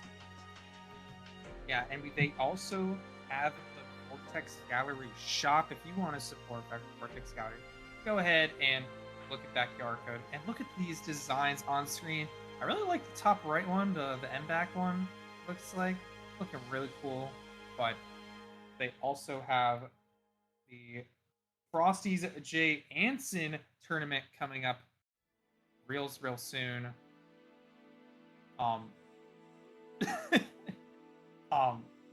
The Frosty's J. Anson tournament will be raising money for an overseas Japanese player, or I don't actually know if it's specific enough to just Japanese players. There might be some other surprises in there, but either way, an overseas player is going to get flown out to Frosty Fastens to compete. J. Anson is hosting a tournament to raise money for that player, and the winner of that tournament will also be the one going. Go ahead and use that QR code, donate to the GoFundMe, and send good competition our way at Frosty Fastens. Yeah, and we gotta support the things we have at home as well. Boston Blue Beat, your premier online weekly for BlazBlue Central Fiction, will be firing every single Monday. And we also got Accent Core Plus R and Undernight in the Birth to look forward to as well, if those tickle your fancy. You saw it on stream for just a little bit too with that slide. You got the Raven Online, the counterpart to Boston Blue Beat. Just like Boston Blue Beat having some of the strongest players in North America, duke it out every single week, every single Thursday. So look forward to that as well. Yeah, and if you're a little afraid of the competition, or feel like you want to start getting into some beginner/intermediate tournaments, TMN is also happening next Saturday on September 20th. Actually, I think it's 2 Saturdays. So it's 2 weeks from now. On September 27th is the first Saturday BlazBlue TMN. And Training Mode Network Neo, they're always super fun and comfortable. Lots of great ways. Like, you get to fight people who are your skill level if you're beginner and intermediate, and you also get to fight a lot of different players that you might not be able to fight in the main tournaments that can get you like more experience against characters that are maybe a little bit less common, or even the most common ones. It just like gets you. It's a great tournament series, and you should check it out. You should also check out Climax when it comes up in October, specifically Sunday, October 26th. It's going to be an official side game over at that event. We're going to be seeing some of FrenchBet's best players to get on that game, or some BlazBlue players as well who don't normally play in Undernight as their main game. So yeah, a lot to look forward to on that end, as well as the Texas BlazBlue Central Fiction tournament. If you enjoyed Vortex Gallery Online, it's ran by the same folks, and of course Texas BlazBlue is one of the most active and strongest scenes that we have in North America for this game. But that's about wraps up all we got here, as now it is time for top 32. So let's go ahead and get right into the action. We got 4 winners side matches to watch before we get into top 8, and we got Dawn versus Mastfam, we got Play Guy versus Noctis, we got IceCool versus a Random Nail, and we got Kobe versus Spritecranberry. All insanely good players that all can make top 8, but only one can move forward from each of these matches to get into that winner's side spot. And let me tell you, getting into winner's side is going to be even more important than ever with how many killers we have here on the lose side of the bracket. You not want to be thrown down to the sharks, where you're going to be eaten up, chewed up, and spat out of top 8. Yeah, it's about to be a bloodbath. Yeah, if you thought the previous part was competitive, there's a lot of people vying for that top 32 spot. Yeah, vying for top 8 and trying to get a piece of the pot. A lot of these players are going to want to try their hardest to maybe do that. I know IceCool is going to try to get another back-to-back after last year. Or other people are going to try to stop him from doing that. curious who we're gonna get first on because I know it's gonna be interesting. Yeah, it's going to be a lot of fun, and I'm looking forward to seeing how these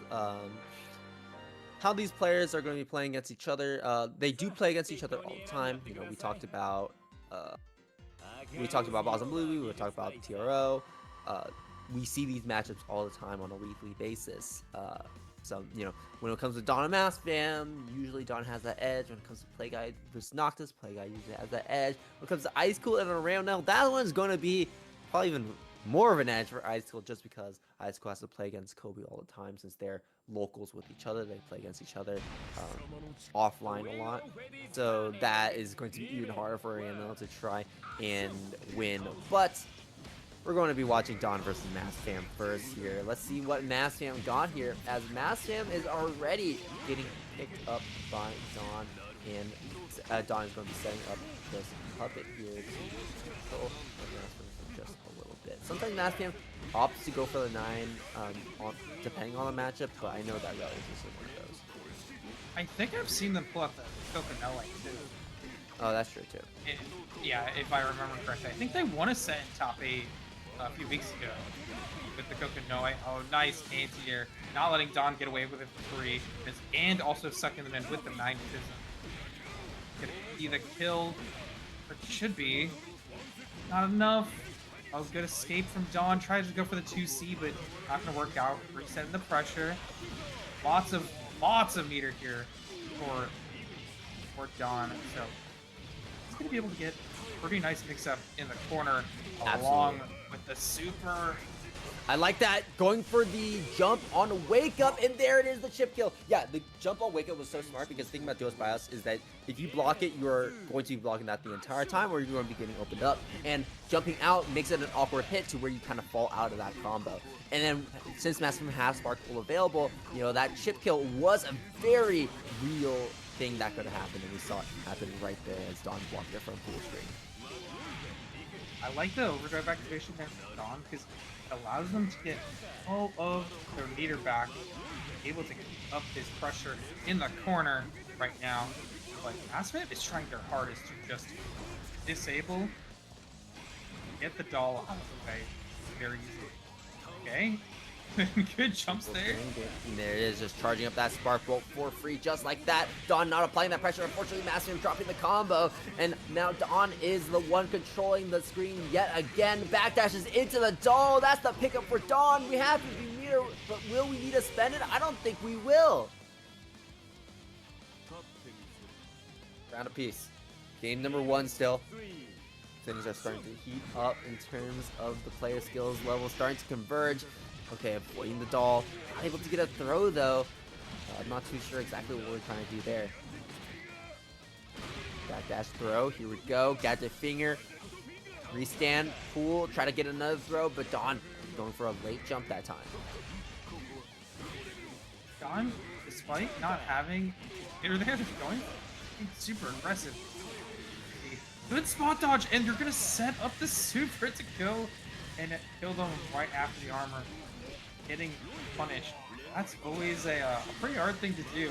Nice catch in the air as well. Catching Mastfam air teching. Should be a kill. I think, yeah, they're going to get enough meter. The 50 doesn't even need it. EA. Yeah. For Dawn to put the first game on the board for themselves. Yeah, that was kind of a screwed interaction there for Mastfam. It was like, there's nothing we really could have done. We saw the Duos BIOS in our face, and it's like, okay, well, I'm already using my advancing armor move, and it's like, well, you can't cancel it. So the idea is, I'm just going to go for the fall, try to get as much as much armor as possible before I actually have to start taking some damage. I do think it did play a part in Dawn potentially not able to kill that final combo. And it's just like these micro interactions that really end up mattering when it comes to that matchup. Sure. Hey, throw counter. Yeah, a little bit of a delay. Button. Nice. They get the crumple there, but no full combo. Wasn't really ready for it. Dawn is gonna put the pressure in after fireball. Yeah, I like how Dawn is approaching Sparkbolt as well, using the lead leg to deny Mastfam any possibility of having that magnetism applied. I mean, so we still got magnetism here, but that's because Mastfam is hitting his button. Oh, okay, we're gonna block it. Oh, okay, RC, that's good. We're able to stay safe. Burst comes out. Mastfam needs this round. Gonna be able to get it, the no combo. Yeah, and Dawn, another chance.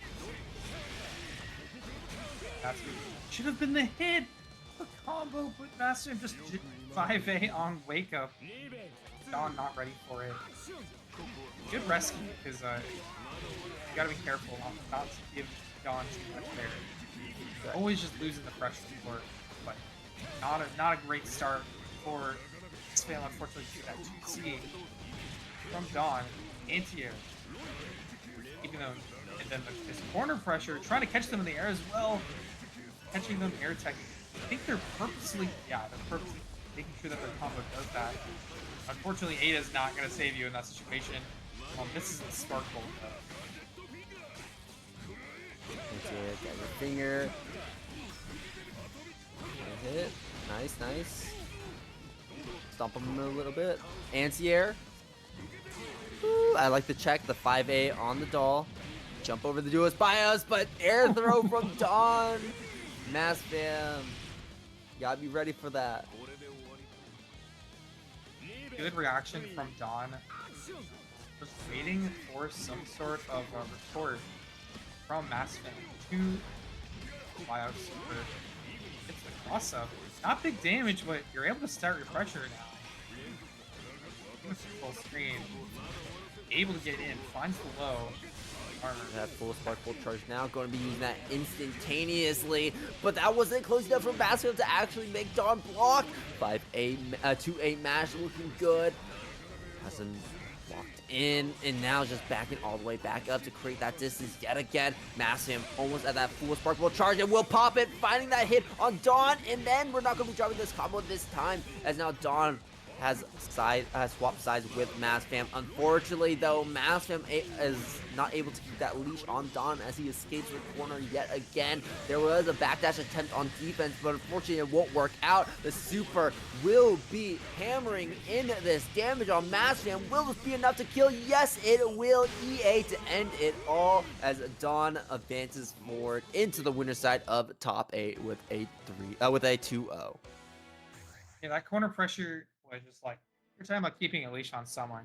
It was like Dawn always kept thoughts of like, all right, there's going to be a Spark Bolt. Oh, they're going to do this on wake up. And they backdashed accordingly, or they just immediately went for the counter for that. So good, just like really, really strong offense from Dawn to put themselves on that winner's side top 8. Right. Yeah, and that's kind of where you would expect a player like Dawn to be one of the strongest players in the bracket. I think is he currently the top? I think he's currently the top seed for this bracket as well. Oh my god, that scared me. Yeah, that scared me too. Why did it make a noise? Okay, get this Azama out of here. Get him off the middle of the screen. I don't want him in my area. But I can't believe I was saying that with yeah, exactly. I was saying that with Shake on production. Anyways. Yeah, Dawn moving forward, Mastfam dropping down to lose. We'll play against the winner between Soliloquy and Vendetta. That's going to be really interesting to see what the outcome is going to be of that. If Soliloquy makes it forward, that's new into Tager. And I think for a matchup like that, I don't even know if Mastfam even wants to be locking in for the Tager for that one. Probably just gonna elect to play the 9. I don't believe in this Kokonoe, at least at the moment. I'm sure it can get better, but Kokonoe being a hard character already, and the fact that you're already playing 2 other characters, there's a lot of there's a lot of wires being crossed there. I feel like they could play the Kokonoe versus Vendetta, just based off of like the character matchup.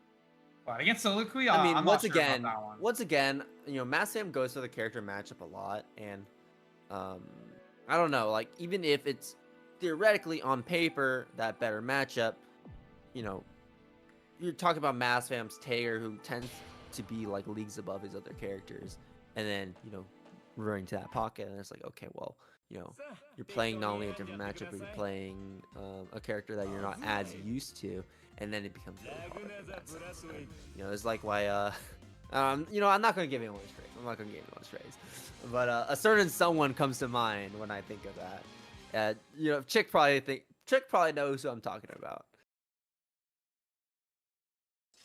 Oh, she lost. Yeah, connection lost. It seems. It looks like someone got booted from the room. It wouldn't be PC BlazBlue if it didn't crash at least once. Right. Of course. We can't start our matches. We can't have anything, y'all. We can't have anything, man. I'm slightly cutting out. Okay. I think I need to. Sorry if you guys can't hear me all the time. I'm going to step forward and talk into my mic a little bit better, so that way you guys can hear me. Rest in lobby. At least the lobby is lobby's still up, and we are waiting on that match. It is a port moment though. People always, yeah, I'm always excited to show people BlazBlue, and then the game crashes, and they're like, "Why did that happen?" I'm like, "It's BlazBlue. That's why it happened." And I'm always appreciative of this port for sure, but it has its quirks. Still waiting on Play Guy to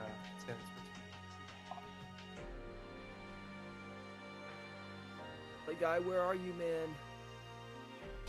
You are not playing the game currently. You are lost in the ether that is the BBCF PC port. All right, he's back. I think Play Guy tends to have problems all the time. I don't know what's He's not up. Play Guy. He's Crash Guy. No, He's he's Job Guy. He Job jobs guy. quite a lot. Jobs. He does. Okay, and offline he jobs. Online, he's like a demon. But offline, I don't know what's up. He's not getting top 8s or top 16. Generally. He got top 3 at Combo Breaker. That's the exception. He did get 9th in Evo. Understand. Okay, good catch with that 2A. Able to catch that roll. I think the Noctis does not escape that pressure. Very hard to escape the corner here for Noctis. Yeah, they were still plus because he blocked that. The Play Guy, 50 meter. Might choose to spend it here, or we'll just go for the Yep, and there it was.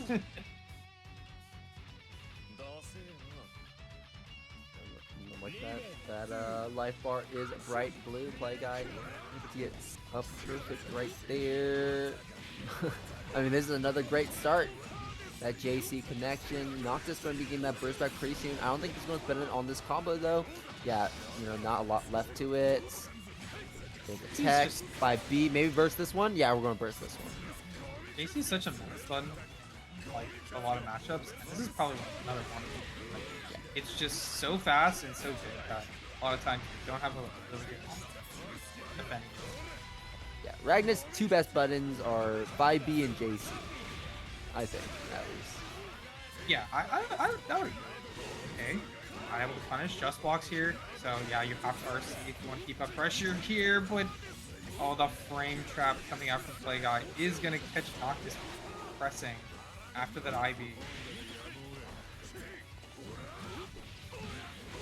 And then picks up as Noctis dive kicks back down to the ground. Play Guy is looking as good as ever. 1 point on the board on his side.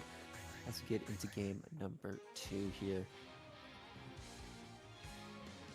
Yeah, I don't know. Like, Noctis is really struggling playing neutral against Play Guy here. Having a bit of a hard time. Just getting interaction feels like you're seeing it. That JAs into JC, no anti-air coming out from Noctis, and Play Guy very nice combo into the corner. So, ways good tech. Tech and just continues to push that offense. Ooh, I don't even know what side you're supposed to block there.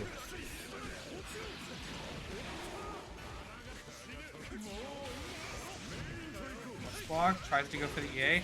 Good punish with the 5B. Gonna be a full 5B punish as well, so again, at least 3.6.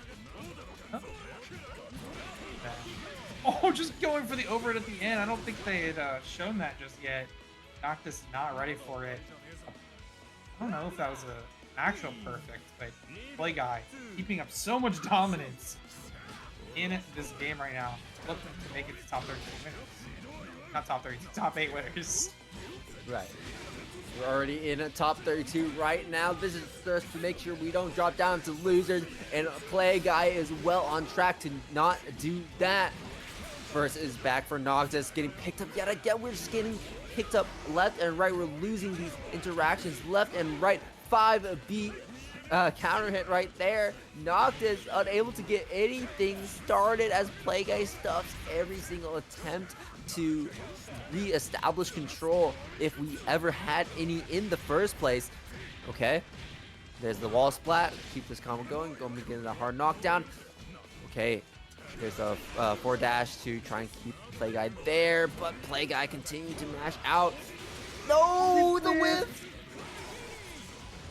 And that's gonna be it. Play Guy with a dominant 2-0 over Noctis. Only the last round really seems close there. And Play Guy doing such a good job of keeping Noctis down, calling out any of the defensive options. It's like absolutely dismantling. So looking real good going into top 8. Yeah, that was certainly surgical, as one would say, as Play Guy completely dissected Noctis's game plan, dissected that Azrael, and really just prevented him from playing the game for the most part there. You could see that difference in skill there as Play Guy was just looking so clean. Definitely not jobbing tonight because it is an online environment and he's going to be making that top 8 winners aside yet again. Looking good. Out of all the, with all the Play Guy matches we've seen today, I mean, dude, he should just win or something like that. I don't even know. He's been playing so well. But yeah, no. Instead, we're going to be checking out now IceCool versus a Ramnail. This is the matchup you're most excited for, right? Yeah. And I'm excited to see what the outcome of this one is going to be too. I will admit it. I am like, man, this Bane character, he's annoying. But honestly, I really like watching Nail just as they're on the come up. They're able to take a lot of big wins as of recent, and how they interact with this top 8, I think will be super interesting. I'm sure they're going to be feeding for that top placing. So, but they do have IceCool in their way. IceCool, yeah, I think you said it earlier, where it's that they're a 3-time winner, they're a 2-time winner that they won last year and the year before. I think he's won more than 2, but yeah, for sure. Oh, okay. Has won 2 before. Yeah, those are the ones I know for sure that he's won, but he's probably won more than that. Yeah, no, for whatever reason, IceCool just wins these. Yeah, he just wins them. I don't know what's up. He just wins them. Because you just watch it weekly and IceCool's not always winning, right? So the fact that he just consistently wins these Vortex galleries is kind of wild. Oh, nice crossover immediately from Nail, baiting the burst as well. IceCool trying to use these defensive options out of there. Good backdash off of the IC. So able to get a big combo. Absolutely, and that's going to be the DP and spin in ground viper. So we got all the seals that we want unlocked right now. One interesting one we could go for is potentially orb. I don't think we're gonna be seeing it too much, but that's going to be important if you're trying to destroy the nails, because that kind of just destroys any projectiles it runs into. We're gonna have to hold this umbrella. Great blocks. Unfortunately, you can't block a throw. And grab just such a big menace. And it should be it, right? Looks like it. As no, IceCool is still my God. alive. Why is that never No. killed? 2B coming through.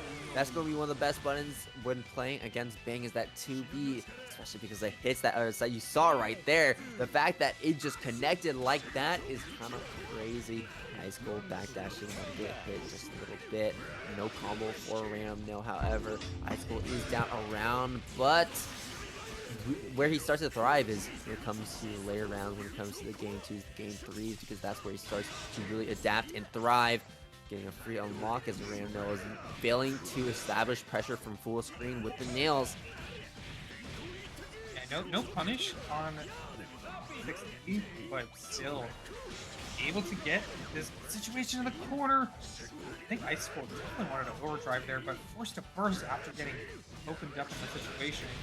Good blocks, but doesn't block the 2D. IceCool on the advantage here in the corner.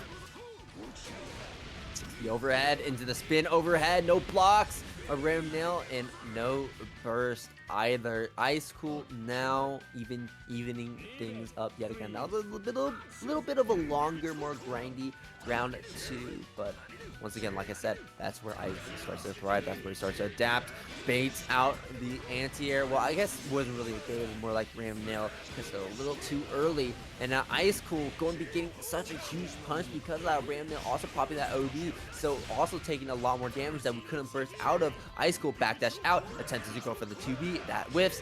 2B yet again, sure, why not? Yeah, just go for it. And big damage off of this, 3.5. And the guard cancel out of the corner. Trying find this additional pressure under IceCool, but nice anti-air yet again. IceCool able to clean up that game 1 after what looked like a pretty dominant round 1. Like you said, over time, like I feel like it just starts to point towards IceCool's favor, able to adapt super quickly, and not even usually people adapt after that game 1, but IceCool just one round needed to really figure out what they needed to do. Sure, back throw. Nail really likes that poison nail, and I think we should we gotta see some more of the triple nail, right? That is probably one of the best nail options that a bank can go for, and I feel like you don't see it enough. And it's just really good at just covering so many angles on the screen. And Susanna, not necessarily being the most mobile character, and certainly one of the more bulky characters, struggles to deal with that. Oh, for sure. Because like he always will, like if you're aiming it at them, they're almost always gonna get hit by one. There's a very small chance that it's gonna hit. So, okay, good pickup here from IceCool. Has 50 meter, but not gonna spend just yet. Not enough to really get big damage on super like on. So hit him nailed, fighting back out of the corner. Big Oki situation, good blocks from IceCool. Not gonna worry about it. Tried to wait for something. Activation of install. Are they gonna be able to punish here? Yeah, they will. Because that was 60. Yeah, we were gonna get killed here. No, absolutely. We got all 4 seals. We got 100 meter. We can do a double super even if we want to. I think that is. I think from this route we can do it. But yeah, no, with just a single super will do the job. We can add a handstand from the OD, and now a Random Nail going around yet again here in game number 2, starting things off strong in game number 2 yet again. But IceCool always finds some way to bring it back. 5A manage to keep Random Nail locked in. Here we go. What's we're going to wait for? 2B anti-air gets the pickup. Yeah, yet again, IceCool is just waiting for these jump-ins. So ready anti-air in these situations. The control forcing Nail back into the corner, but Nail finally get the air-to-air, and they're going to be able to start the pressure in this round. It's the 2 point. Oh, okay, this is doing big damage. We saw it off the poison. Good blocks though from IceCool. Not giving up in that situation and able to find the round win.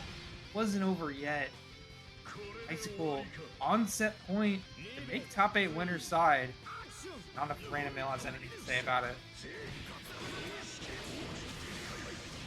Ooh, we may not be saying much about it at all, though. IceCool use that OD to get a higher damaging root and while also unlocking the same amount of specials. We got DP and going to use it immediately right there. 6B burst from a random nail. Might be a little bit too late. Time to hit DP yet again. Dripping with invulnerability, the giant hitbox, and IceCool scoring that final hit that we're looking for against a random nail to take it 2-0 and move through winner side top 32. IceCool has his eyes set on winning this whole thing, and that is certainly proving that here. IceCool cementing themselves into that top 8 placement. Guaranteed 5th place off of this. But I'm sure they're going for more, as they were in many previous years. And they're off to face the winner of Kobe versus Spritecranberry. So they might have to fight Bang again. But this is the Bang player that, they have played against the most. So we'll see if Kobe makes it over Sprite, though. I'm honestly think Sprite has been, intermittently doing a lot of great upsets for some of these players that you wouldn't expect them to be over. So today it might be Kobe, but even if they'll be dangerous in the losers, as will all of our players here on the winner side that have lost so far in top 32. Yeah, no, Spritecranberry has been getting better and better with every bracket. I remember when Spritecranberry wasn't even making these top 8s, and now he's just consistently making these top 8s. One of the strongest players representing Azrael currently in North America. You could make the argument, I guess, that he is the strongest, but I think we need a little bit more in terms of major results before we make that decision there. There's a lot of competition when it comes to this character. But no, really good player, but it all comes down to playing against Kobe. Can we beat him? If Kobe's out of practice, I think there is absolutely a real opportunity for Sprite to win, but Kobe is most certainly in practice when it comes to practicing with his team that he's currently training. Yeah, I think he has definitely been grinding for that, and especially since it was it's his event that he planned out, so it's definitely gonna work hard for that win. To win both today and in that event. So okay. A lot of movement here in neutral. Kobe trying to play it patiently. Good punish, though, from Sprite. Not able to get a full combo, but his damage is currently working real good. Right? He's hit with the poison and just right into the forward throw from Kobe to get the Oki here in the corner. Okay. Bumper set. Ooh, okay, we're just going to keep on pressing those buttons. No fear. Not afraid of what Sprite had to say about that.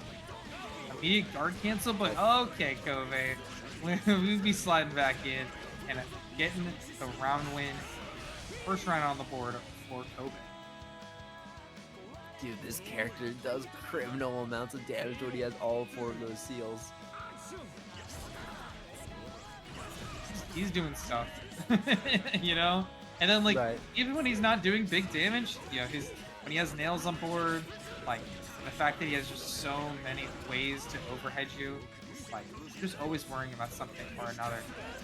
Good blocks here in the corner, not getting hit, but got caught jumping. Good weight here from Kobe and just goes right into the forward throw. No command grab in this situation, but the TRM is just so strong. Nice anti-air, but it's a big hill to climb right now for Sprite. Yeah, it most certainly is, especially when Kobe has that meter as well. 50 meter. Threatening potential super as well. Sprite is careful in the air. Threatens big damage, like we're probably going to be seeing here.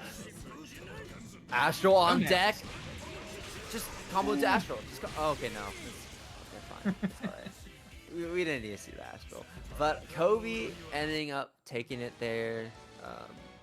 taking the game 1 over Sprite. And you'll notice too that, and I should probably get this out of the way early. Whenever I talk about Bang, I'm always talking about all 4 seals. And the reason why getting these seals is important is because when you get a seal unlocked, basically what it does, it increases the damage of that corresponding drive move, because he has 4 of them, right? Increases the damage of that by 20%, and when you have all 4 of them unlocked, increases overall damage of all the drive moves with 25% extra damage. Also, what's important too is when he's in OD, that tracking command grab super becomes even more prevalent. So always be careful. Always be careful when it comes to playing against this character, because they're just any one good hit. It's kind of like Arcune Curse in a way, where like Arcune gets one good combo starter, and then immediately you are just dead because he got cursed. And that's kind of the same way here. 4 seals, no overdrive yet, but super good. Not able to get walkable fully. Alright. Get the overhead, but like, not able to escape. They wanted to keep Atlas has the small lead, but not anymore. Kobe able to fight back, but the DPRC, this should be it.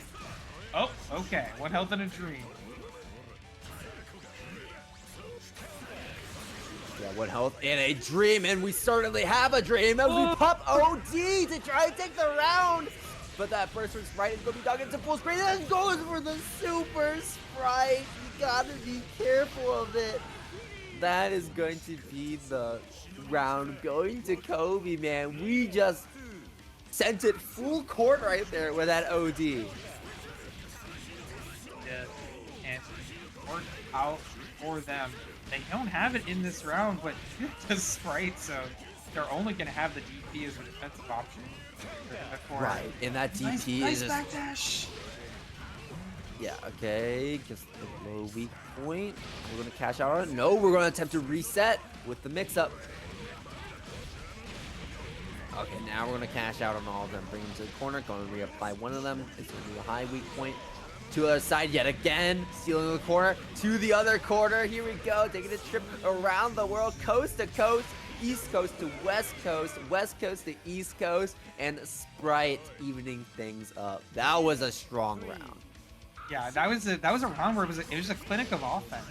Sprite just did so well. Again, you put, you know what? Kobe has the defense there, finds the big drive normal explosion. Starts off, and the unblockable in the corner. They're so close. They're gonna be able to get very nice damage off of this. And why are we bursting? Oh man, okay. I really felt like we should have bursted to deny Kobe that final seal. And now you're just gonna kind of die for that, right? We don't have 50 meter. Okay, so we don't have 50 meters, so we could not have killed there. But now we got the nail mix up, and there's the overhead to close things out. No, no, no, no! Sprite is still alive. Not for long. But yeah, did not respect nails after that. So, gonna get hit, and that's gonna be a Kobe 2-0 to put themselves top 8 to fight against IceCool later. But Spritecranberry, they're not out. They're gonna be fighting against Mitsuru Enjoyer for that top 8 placement. Yeah. Dude, I need these BlazBlue players to burst, man. True. I need them to burst. All right. If you're gonna lose, why don't you burst them? That's my question. Yeah, it's like Carl, right? You know, when these Blaze, they'll hold on to their burst, and then they get hit by the unblockable, and they're like, "Why did I get hit by the unblockables? Because you didn't burst the combo that put you into that situation, right?" Now that's an extreme example, but you know the idea is there. You don't. It's like why you burst his down early, because like yes, he does have high damage combos, but if you burst him early, he won't be able to get those high damage combos. So that's kind of like the, and you know obviously you know that kind of oversimplifies it in some areas, but that's kind of like the general idea that I'm trying to get at. But while we are getting ready for top 8, because we do have all 4 opening side top 8 finalized, we're going to be waiting to see that lose side and how that's going to end up shaping out. But while we're waiting, let's go ahead and talk about Vortex Gallery and that matcherino yet again, folks. This is going to be the last time, but just want to let y'all know that we had that matcherino. We currently have a lot of money in the pot already. Go ahead and support the players if you can. It supports the scene, and I'm sure everyone would appreciate that. And of course, if you also want to support Vortex Gallery itself, they do have their own shop that has a lot of specific merch tied to them. You can see all the shirts. You can see the samples there, 6 of them on that slide right there. If you enjoy those designs or you want to see more, go ahead and follow that QR code to check them out yourself. Yeah, and also support the Frosty's Jay Anson tournament. Jay Anson is hosting a tournament where the winner will get a free trip to Frosty Frostings. But it is supported by the community, so hit that QR code and donate if you have the money to support, and watch it on Saturday, October 25th at 9 p.m. It's gonna be great. It's gonna be awesome. Send a Asian player to Frosty Frostings. Really excited for that. It's gonna be super. Yeah, it's not often you can see international competition on BlazBlue nowadays. We saw a little bit at Evo, but we gotta see more. So we really want y'all to support it if you can, so that we can get these players shipped and ready to go for Frosty Faustings.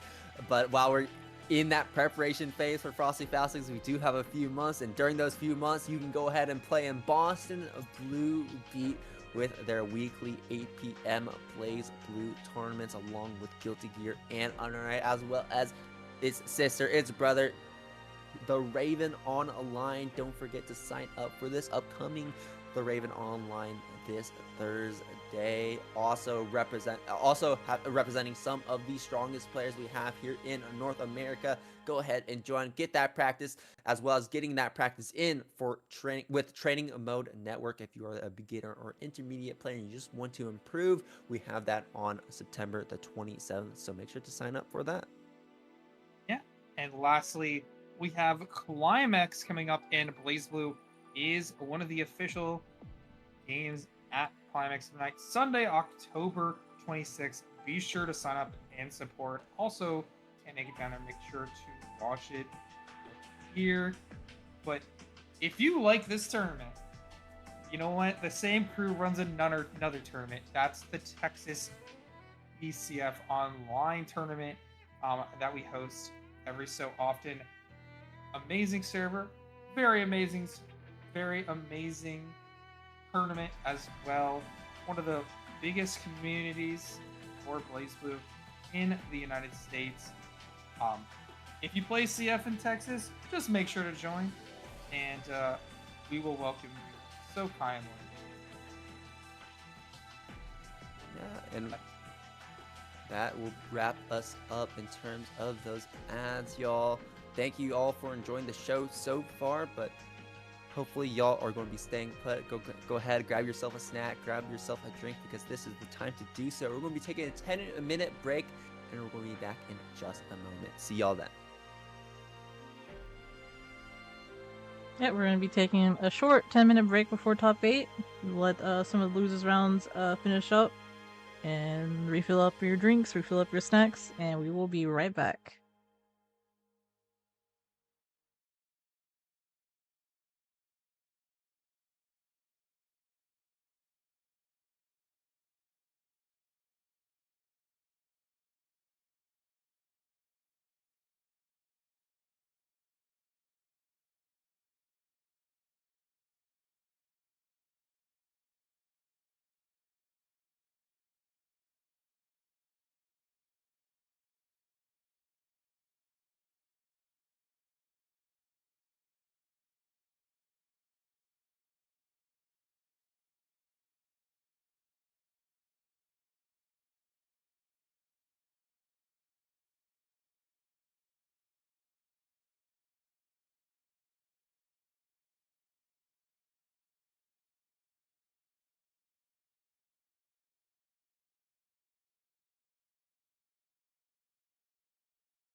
Hello everyone, and welcome back to Vortex Gallery Online here, folks. We got some more BlazBlue Central Fiction for y'all as we get right into top 8. I'm Salty Boy on the mic with Hollow as always, and we're going to be having a pretty wild top 8 we have so far. Who do we have on the winner's side, Hollow? We got Dawn versus Play Guy, and then on the other side we have IceCool versus Killakobes.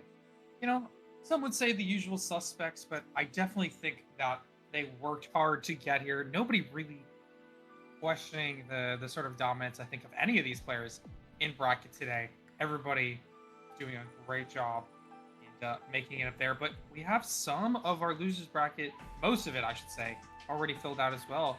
NoctisOnyx sitting there by themselves, but a random nail is going to be fighting off against Spritecranberry on the other side there. Super interesting to see who will come out on top today.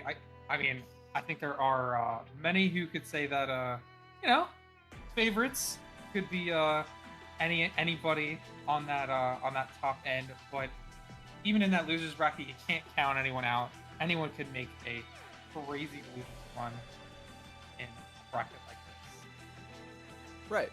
And it's so funny seeing those winner side too, because Dawn, Player, IceCool, Kobe, well, that perfectly lines up with the 4 players that are coaching the teams in that upcoming slam tournament that Kobe is running. But yeah, this is going to be interesting, specifically the matchups as well. I noticed that like IceCool and Kobe, they usually always play against, they're always on the same side of the bracket, so they're always playing against each other before winners finals actually starts. And usually IceCool is the one that has that edge. In the matches I've seen both these players play against each other, IceCool is the one that normally takes it over Kobe. Kobe, of course, does take games, does take rounds, but it's always about like closing it out where we really start to struggle.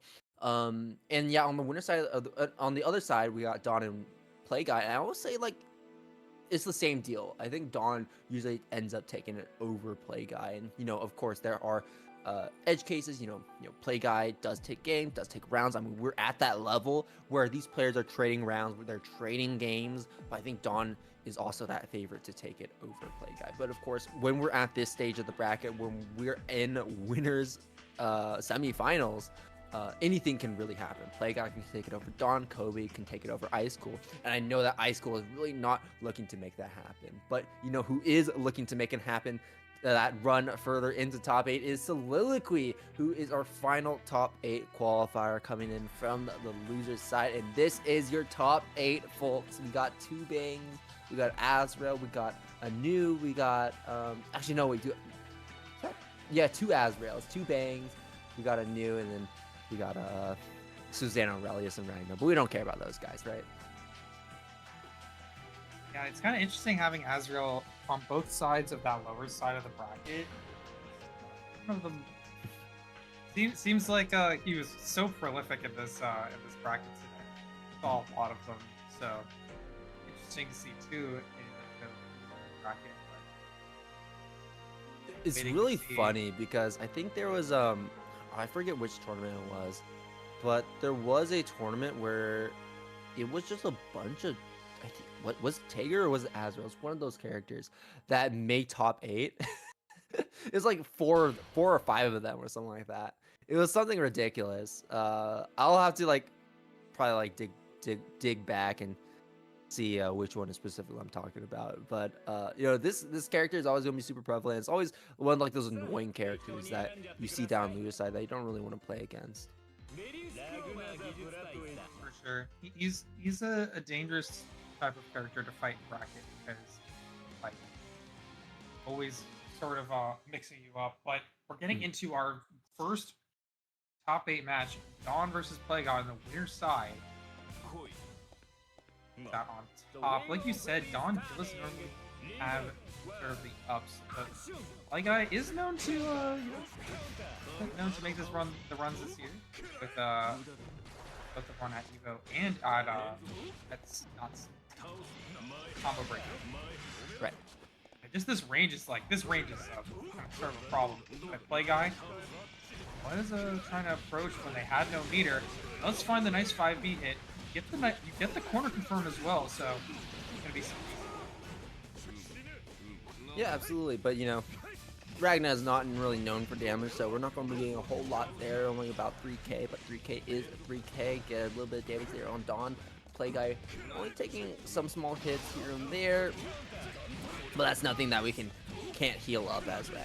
As you're going to see it as we start to heal up a little bit of that damage. So, you know, Ragna's lifesteal isn't necessarily something that like gives him an overwhelming advantage. It's more something like it widens the gap of the advantage we already have, or helps stabilize the life totals in certain situations. But you know, it kind of makes up for the fact that Ragna also has a rather low life total, as you can see here, as Dawn is kind of chewing through that health bar that we have up there in the top right corner of the screen. Tops the duos bios. Are we going to block it all? We block it all? No! I spoke too soon. The final hit makes a connection, and Play Guy bursts it there.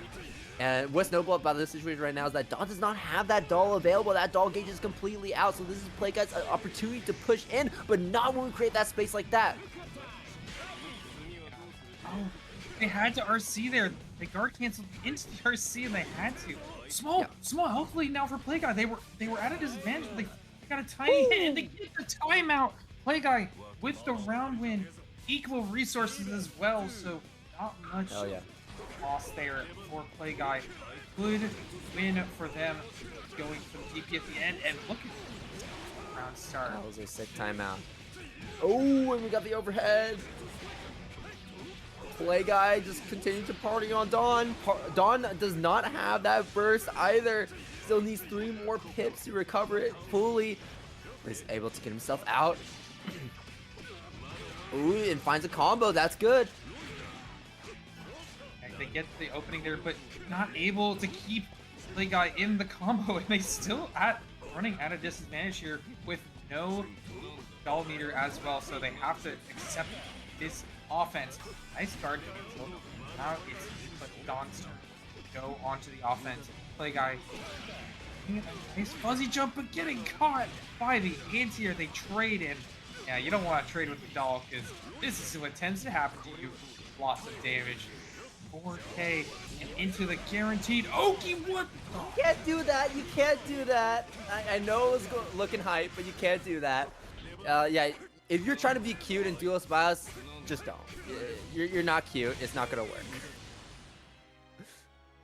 One of the most guaranteed Oki situations in the game. Like, he activates it, and if you block the first hit, like you said it earlier, you have to basically block the entire thing out, unless there's like some sort of special circumstance.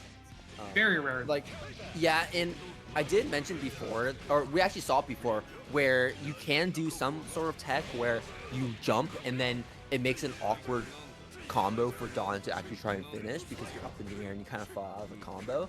But in that situation, Play Guy didn't really have enough health to risk going for the option. It was either block it all out or go for something risky. And in that situation, we went for something very, very risky. So risky, in fact, that it didn't even work. And it probably would have never worked. Oh, they catch them on the low with the long range. The spot dodge as well on the 5D. So going to be able to take the turn back to DP. Going to keep Dawn in the corner right now. Play Guy on the offense, but Dawn finds it. They're not going to be able to get the full combo, but just pressure in the corner is going to be just enough for them. They are running out of doll meter here. They have to unsummon and go back to neutral. Neutral. Now you have to play with Ragna's god buttons, but Dawn with that perfect anti-air still is able to contain Play Guy in neutral. Raw duos bios, and it ends up working out because Play Guy was pressing a button. We had to RC to keep that one safe. The jump out, Dawn chasing him down. OD raid. Oh, just the jump there. And that almost went to time too. I mean, we had 15 seconds left on the clock. These rounds are going the distance, but Dawn is able to close out that in the end. The first game going in his favor. I think Play Guy tried to get a backdash. Getting called out by the extended button, just frame trapped. Whatever movement option Play Guy was trying to go for there. Good. Now, I will say, game for Dawn. Sorry. Yeah, I will say one of the biggest things I don't really like about how Dawn spends his meter is how it kind of just goes for a lot of these raw duos bios, and we talked about, like, you know, or I like how you put it. It's like the most airtight, confirmed, like a confirmed block string, right? Like most confirmed Oki situation is literally duos bio. Like you can't do anything about it. Except, you know, when it's used outside of an Oki situation, then you start to struggle because you give your opponent a lot more room to work with, and makes a lot more awkward situations where you can't just spend that 15 meter for nothing, right? And that's kind of how I feel about whenever you just use it raw like that. But in that instance, Play Guy, you know, press the button and you got punished for it. And speaking of things that Play Guy is getting punished for in the air is the problem. Yeah, you just can't do that, man. You cannot do that when Duelist Bias is on the screen. I don't know if that's what they're trying to do on purpose. Are they just trying to? Yeah, I think that. Well, I think the idea is. The idea is we cancel off of the super and then we pick up Relius with this with a super of her own, trying to get past Duelist Bias, but Duelist Bias is kind of just this big wall that says no entry. Oh, the spawn! Just get around it and gets the side switch as well. Play Guy, awkward situation. They do have the health lead, but being stuck on defense here against a character like Relius can always be super awkward. And just the throw RC. Didn't want to use Ada there, so trying to save some doll meter by using some. Actually, I think it's fine. Sonia with doll. Okay, try to use the spike. We're just jumping them consistently too. I'm actually surprised that we're not blocking any of these. Finds the cross up DPRC, just an instant overhead. That's really hard to react to. And Play Guy puts a round on the board and pays off the match loss. Yeah, right now. Nice 5B. You're able to keep Ada out here. Good jumps. The defense here just looking super good, but Dawn is trying to apply this offense. They're able to get 6A, but no full combo off of it and not taking the throw. Play Guy yet again. Like I said, on the offense is going to be able to heal up a little bit from that interaction as well.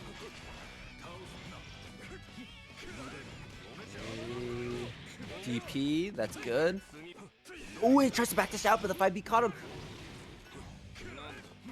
5B connected on the second hit. This might be it here, potentially.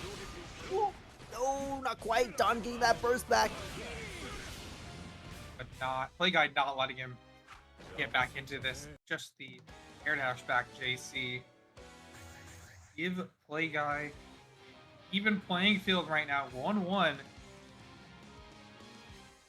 Said this normally goes into Dawn's favor, but I feel like Play Guy is super good in that game too. Not letting Dawn get too much done with the doll.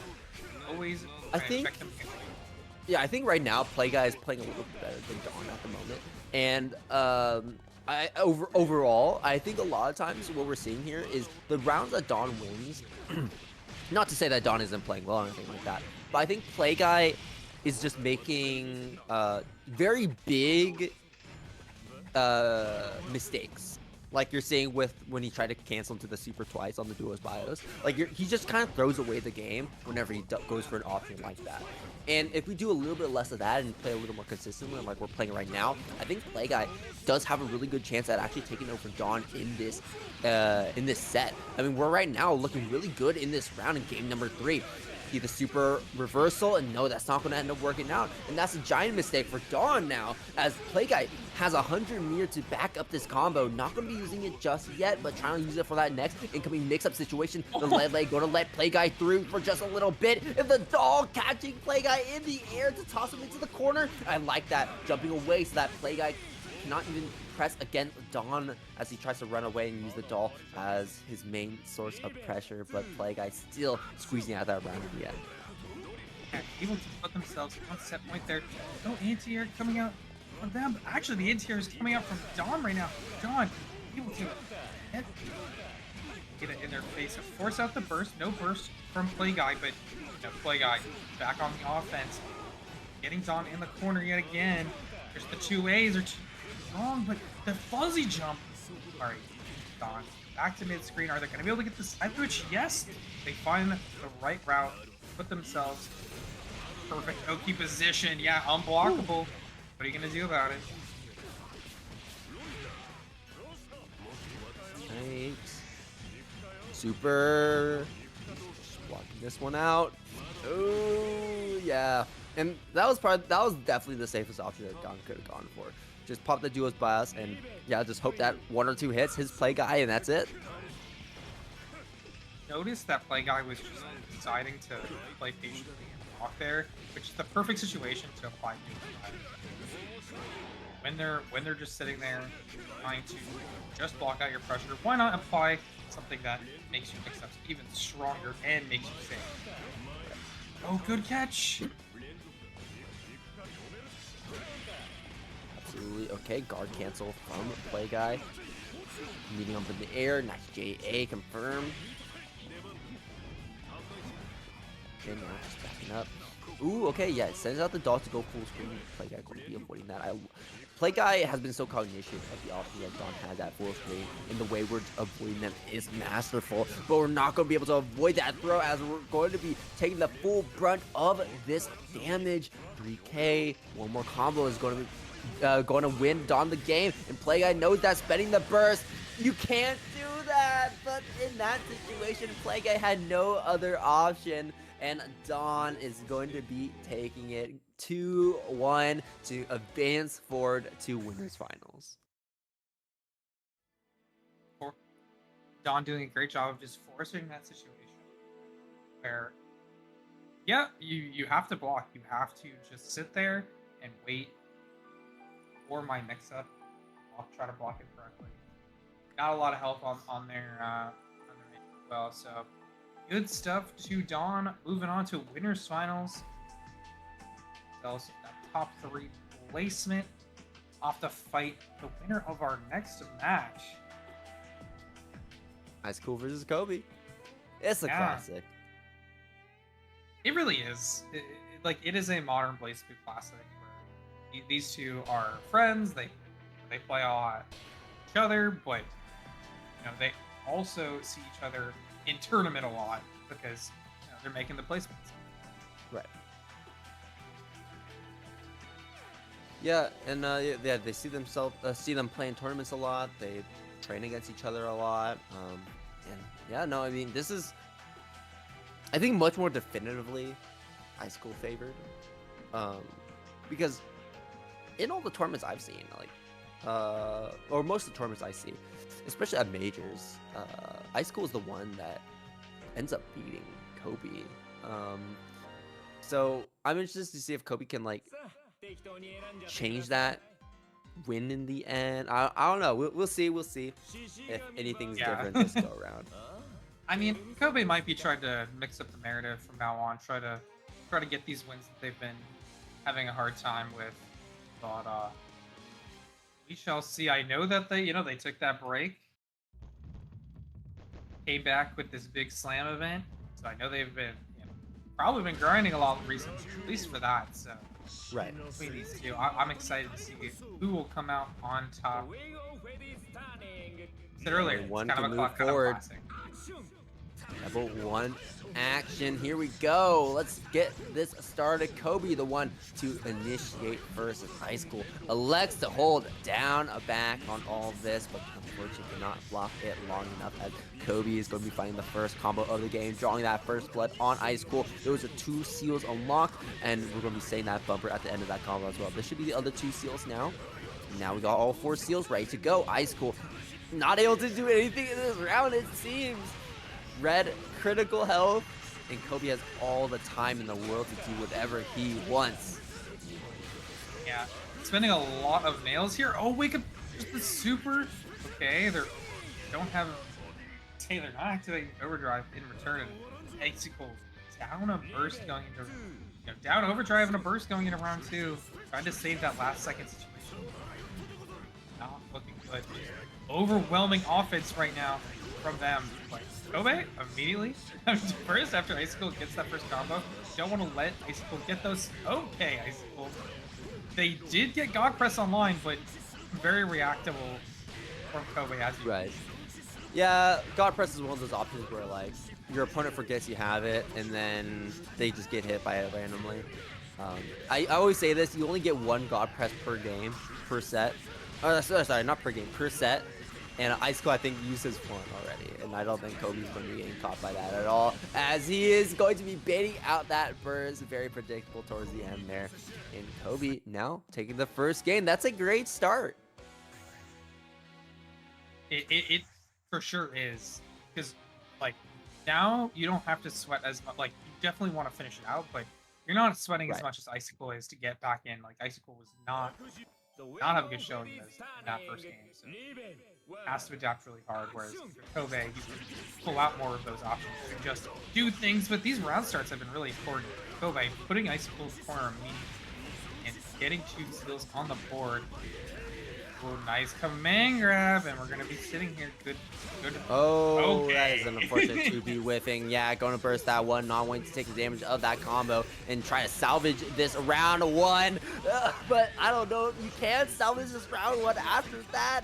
We don't have any of our steals unlocked. Okay, that 2B is going to be unlocking the spin, but I don't know if we want to unlock spin right now. Maybe we want to unlock DP first. Unfortunately, the cards are not stacked up in IceCool's favor. RC keeping this pressure going. Kobe may not be able to get that combo off of that first overhead, but was able to get that straight hit towards the end right there. Kobe now on set point with 3 rounds in a row. Can IceCool salvage this game number 2, or is all going to be thrown to the wayside as Kobe is going to look to advance towards winners finals? We will see Kobe opening up IceCool yet another time. We still don't have burst.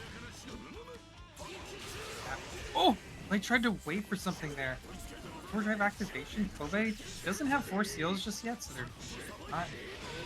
A nice whip punish from IceCool though. This is where it has to start. The reverse 2-0 from IceCool. They have to come out from the jaws of trying to bait out something. There, they get the overhead, and lots of seals coming online for IceCool, including DP. The 6B to call out the back movement from Kobe. Good round from IceCool. Saving off that win for now.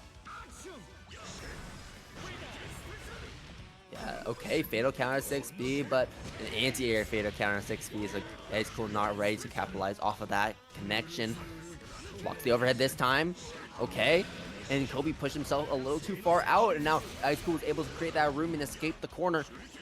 Backing up, creating that distance, tries to go in for the 2B, but Kobe just a little too high up in those nails, covering his approach. That's part of what makes those nails one of the strongest projectiles in the game, is the way that Bank can kind of just toss those nails as he approaches from the air, and it makes anti-airing him really risky. Or you can air stall. And now IceCool's gonna... We're gonna have to make some big risks now. There's the burst finally coming out, but we took all that damage now. No more damage can't be prevented. We have just a small brick of red health left to try and take this round, to try and take this game. But unfortunately, it was not meant to be for IceCool, as IceCool, your Vortex Gallery champion of the past, is now passing down to the loser's side of the bracket to see if he can make that crawl back up. But right now, this is Kobe's game. This is Kobe's set, and Kobe is now in winners finals to duke it out against Dawn. Yeah, I mean that was just a crazy offense game. Just really, what do you do as IceCool? You gotta get out on those defenses, and Kobe was just relentless at all times, just putting on the offense against IceCool. So definitely earned that match, and going off to fight Dawn in winners finals. But IceCool off to fight the winner of Soliloquy Onyx, whereas on the other side, Random Nail versus Sprite will be playing Play. The winner of that will be playing Play Guy. Really interesting bracket. Looking like we're gonna be getting some fun matches in the losers bracket. We'll see how they interact with Play Guy and IceCool over there in losers quarters. as we get our losers matches up in the Yeah, our loser side is well on the way now. It looks like we're going to be watching Soliloquy versus Noctis first. Soliloquy, yeah, making top 8, loser side, that makes sense, I would say. Unfortunately, yeah, Mastfam was already asleep. Mastfam was trying to make top 8 too, but ended up losing there. Actually, I think wait, hold on. I'm going to look up the bracket right now. Give me 1 second here. But they lost to Soliloquy, yeah, 2-1. Yeah, they lost to Soliloquy. That makes a lot of sense. That was the one I was like really interested to see what, not the most interested necessarily, but like one I was really interested to see what the outcome was going to be. You know, just because New and Taker is such a bad matchup, and then you kind of have to play something like 9, and you know his 9, while pretty good, isn't as good as his Taker, so it's kind of like a really rough situation that he's kind of put himself into. But Soliloquy now, loser side of the bracket, looking really good. This is going to be New versus Azrael. So something that's going to be really tricky about this one. Growler is always going to be a factor. Though I would say using Growler in this matchup isn't going to be as easy as I think you may think it is. Particularly because I don't think the drive normals don't count as projectiles for Growler. So in times where you're trying to set up your Growler and nullify the zoning game, you're probably going to be taking those hits if you're not careful. And you're mainly using it against options like Luminous Slave, which honestly is not a bad time to use it either, because Luminous Slave can be pretty ridiculous when it comes to like the frame trap situations that it kind of sets up. And it's also one of those things for playstyle wise, if Soliloquy decides to play a more like zoning style, I definitely think that could work really heavily against a character like Azrael, who he has more linear waste getting with teleports. Right. He has a very grounded approach. Like him trying to take to the air is not very good. I mean, he has that dive kick, which is nice, but you know, when he's in the opponent's face like this, there's not really anything you can do, especially now that Soliloquy has wasted that burst. And now we're going to go into round number 2, and Soliloquy doesn't have that burst available to him any longer. Noctis is going to be able to stick to Soliloquy like glue in this next round. Or maybe not, as Soliloquy starts off with a round start air throw. Noctis going to be sent full screen to the corner. I think Soliloquy is going to look to back up after this combo. Yeah, set the Gravity well, keep Noctis locked in there for just a little bit longer. Luminous Slave going to block that out, but doesn't block the projectile behind him. Yeah, it was so tricky too, because if you're not used to playing against this character, you have to deal with that off-screen mix. For sure, you have to look at which. The reason why it's like reactable is like if you look at what she's doing, it's always like pre. Right. You can tell which animation she's doing, which fireball, and like whether you need a block overhead or low. So okay, big combo. Tried to keep the burst come out just yet because he didn't even have it actually. Soliloquy back in this round, very small lead for Noctis, but not able to keep it right now. Soliloquy, are they going to be able to finish it? I don't think so. If we spend the super. And we most certainly will. Had enough damage there. New can be one of those characters that she can struggle to finish sometimes. At least having that 50 meter in overdrive, you have basically enough resources to use it from that red bar in most situations.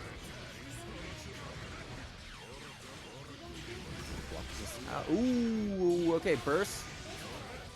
OD, and the EA does punish Noctis. This is a massive lead for Soliloquy. We have the active flow as well, so we're going to be getting 50 meter at the end of this combo here. We want to set up that full screen super, but we dropped the combo in a really awkward position. Noctis going to be able to pick that one up instantly.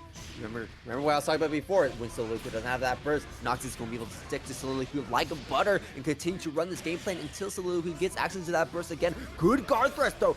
Using that dash as well to get to the other side was really smart from Soliloquy, but we need to create that distance now. Noctis has 100 meter on the deck, and he wants to use it. OD? No! Oh no! Where's the EA? Oh no! The guard cancel is gonna lose them the game. Noctis jumping there and fading it out from Soliloquy. Soliloquy for all of the defensive options there. No EA though. The EA though. Where was the EA? Yeah. Unfortunate from Soliloquy, but still a good show. Like I feel like that's still a good enough showing for like I could definitely see Soliloquy clean it up a little more this round. Find the win, but we'll see. Noctis, they look like they've really got a solid game plan for picking like glue right now. Okay, now there's the EA. That's going to be an early active flow for Soliloquy. What are we going to see? Okay, just going to stay same side here. Tries up the gravity well behind Noctis to pull away, but a little too late there as Noctis is ready to mash instantly afterwards. High weak point is applied. Going to go for the overhead, but great block from Soliloquy. Going to be taking that turn back.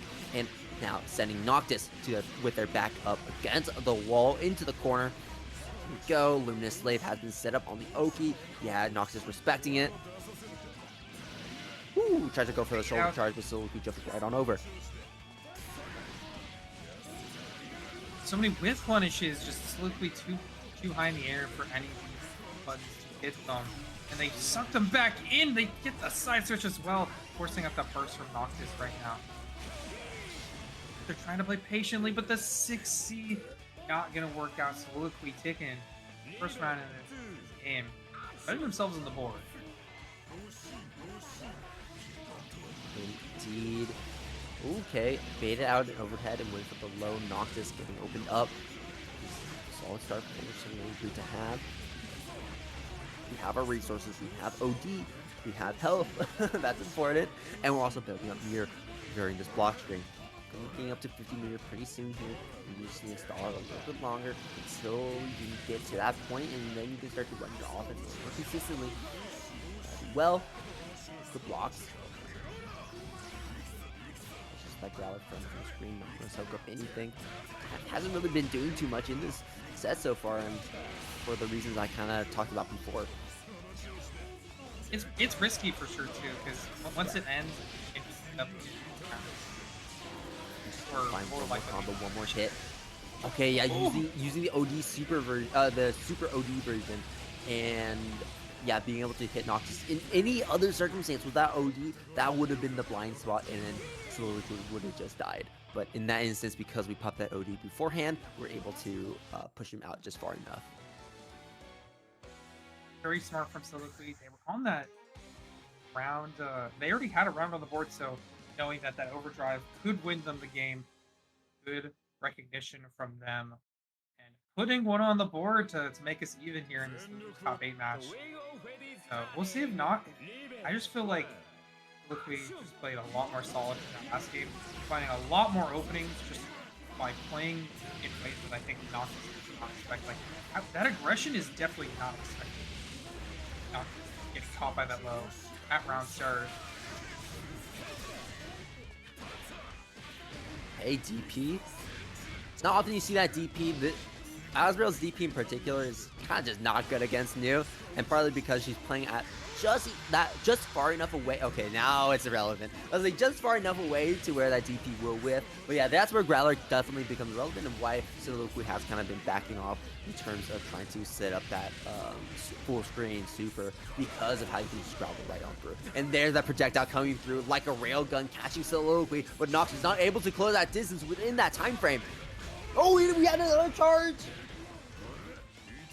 They're not able to get the full combo, but in the air, Soliloquy still alive right now, able to find the low as well, and they're going to catch the backdash on Noctis and put themselves on set point.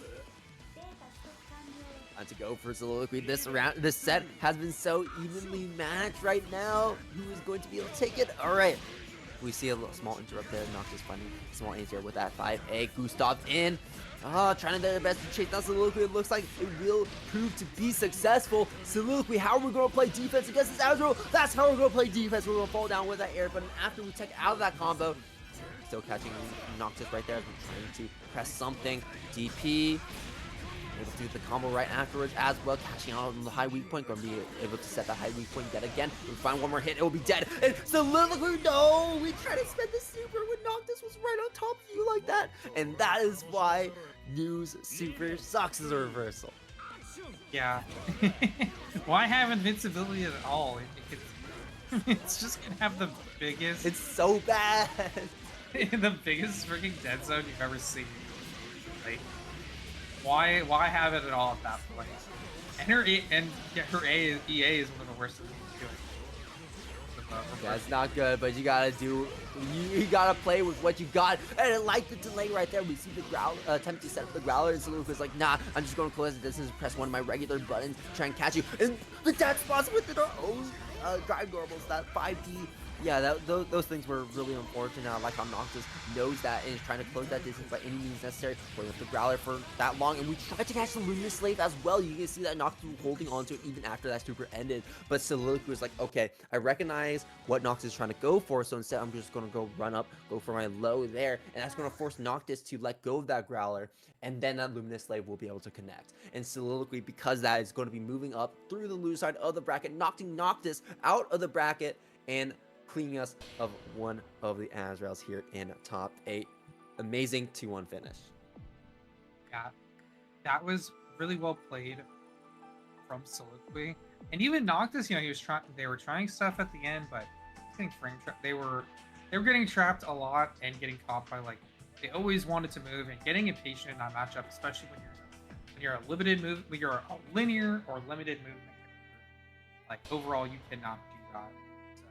Soliloquy off to fight IceCool. Ooh, that could be a spicy matchup. But first, we've got a random nail versus Sprite coming right up. 2 up-and-coming players trying to make their way through this Vortex Gallery top 8. And speak of the devil, we got them already queued up in the lobby, ready to go. We're going to be seeing this next matchup here. Once again, Growler is going to be important when it comes to the nails. It's still going to be tough to use, partly because of how Bang backs up his nails a lot of the time. You know, like I said before, he kind of sends out the nails in front of him as opposed to these air approaches, so it baits out anti-airs in this sense of baiting out Growler, right? So there is that inherent risk using it, but of course you've got to represent it at some point, especially if you're just tossing out nails from the upper edges of the screen. Here we go, though. Getting a solid OD punch. Oh, the teleport! Nail. Oh my god! Yo, Spray. Really good, like, aggressive defense options there. Get this big hit. Boy, it's not enough meter to kill here, but still very dangerous position right now. Or a random nail in the corner. Gets the guard cancel. Has 4 seals, but just that's a risky DP. He didn't even have 50 meters. He could have died for that. Right now, up around. Ooh, okay. That's good.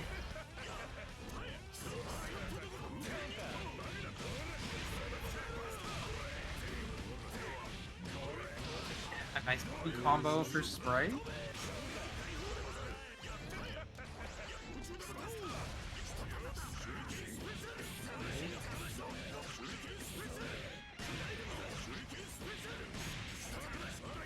Really nice combo. Yeah, taking him all the way to the left side of the screen. And we're just going to do it again. That's number 3, and that's number 4. Yeah, look how much he was baiting burst there as well.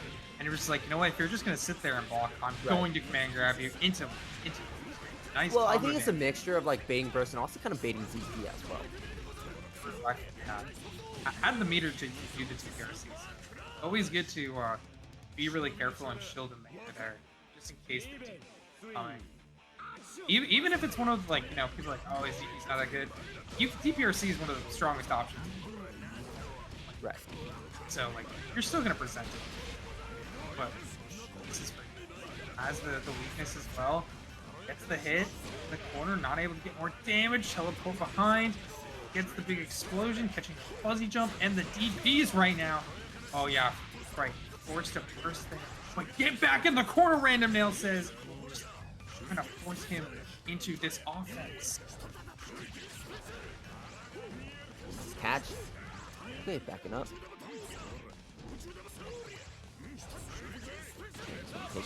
Opportunity to approach. There's a throw. It's the OD activation. I don't think we can kill here. Maybe. We'll see the damage. Peep the damage. Peep the damage. That's dead. That's dead. That's dead. No! Not quite. DP. Sprite is out. And no, Sprite can't kill with this one. We don't have the meter. We just need to look for a reset opportunity, look for one more mix opportunity. Backing up, respecting a random nail right now.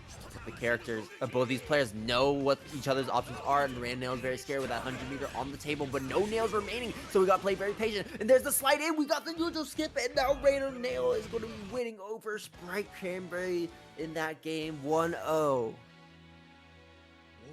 Random nail presenting some using that meter really well.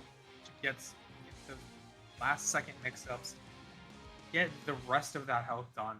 So puts themselves on the board, but Sprite not out of it. It looked super good, but just like I feel like they didn't have enough resources there at the end to really pull out the win.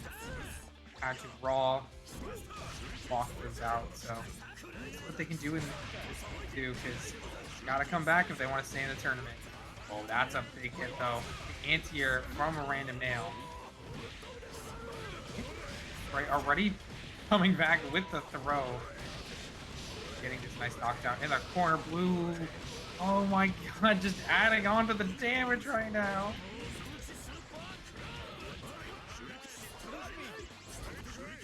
DPRC just launching himself out of there. But not for long. OD in response. Oh, and the growler to catch a random nail, trying to chase him down. This is so scrambling. We find the hit. We find the hit.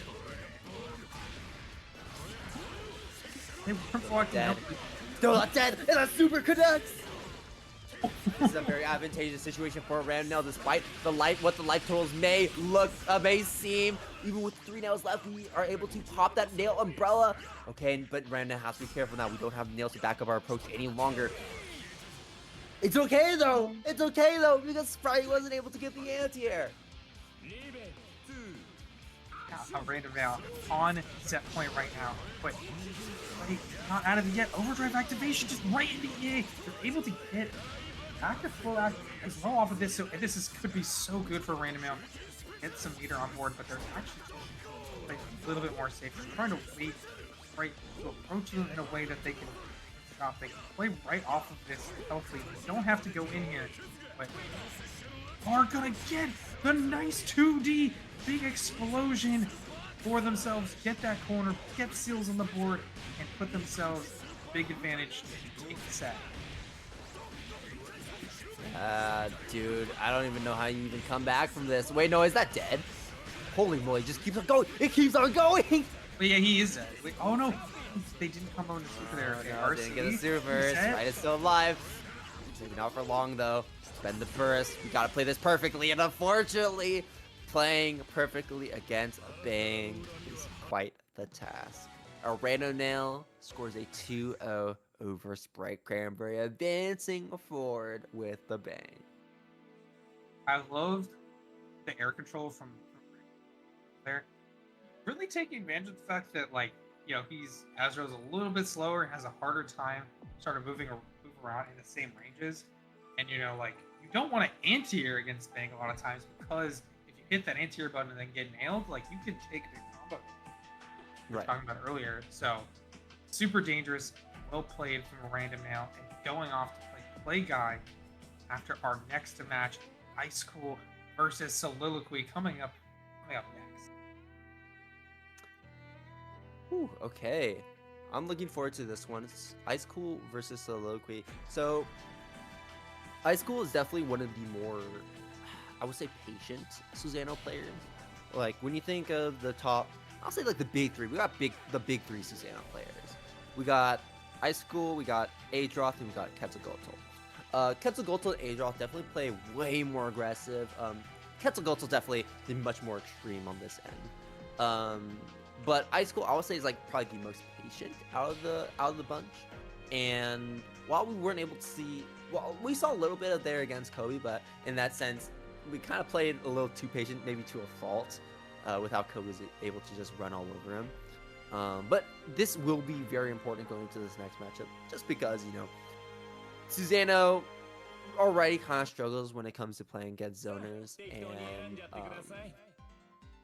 you're really going to need that patience to get in past the zoning, and then eventually, right, once you get your seals, or I guess the new gives you room to get your seals, then you can go for explosive options like the ground viper if we really want to go for it, or explosive options like the sword, which I think is going to be one of the seals that IceCool is looking to prioritize. You don't normally see the seal, you don't normally see the sword in every single matchup, but it's going to be especially relevant in this one to be able to just poke and threaten new from further distances.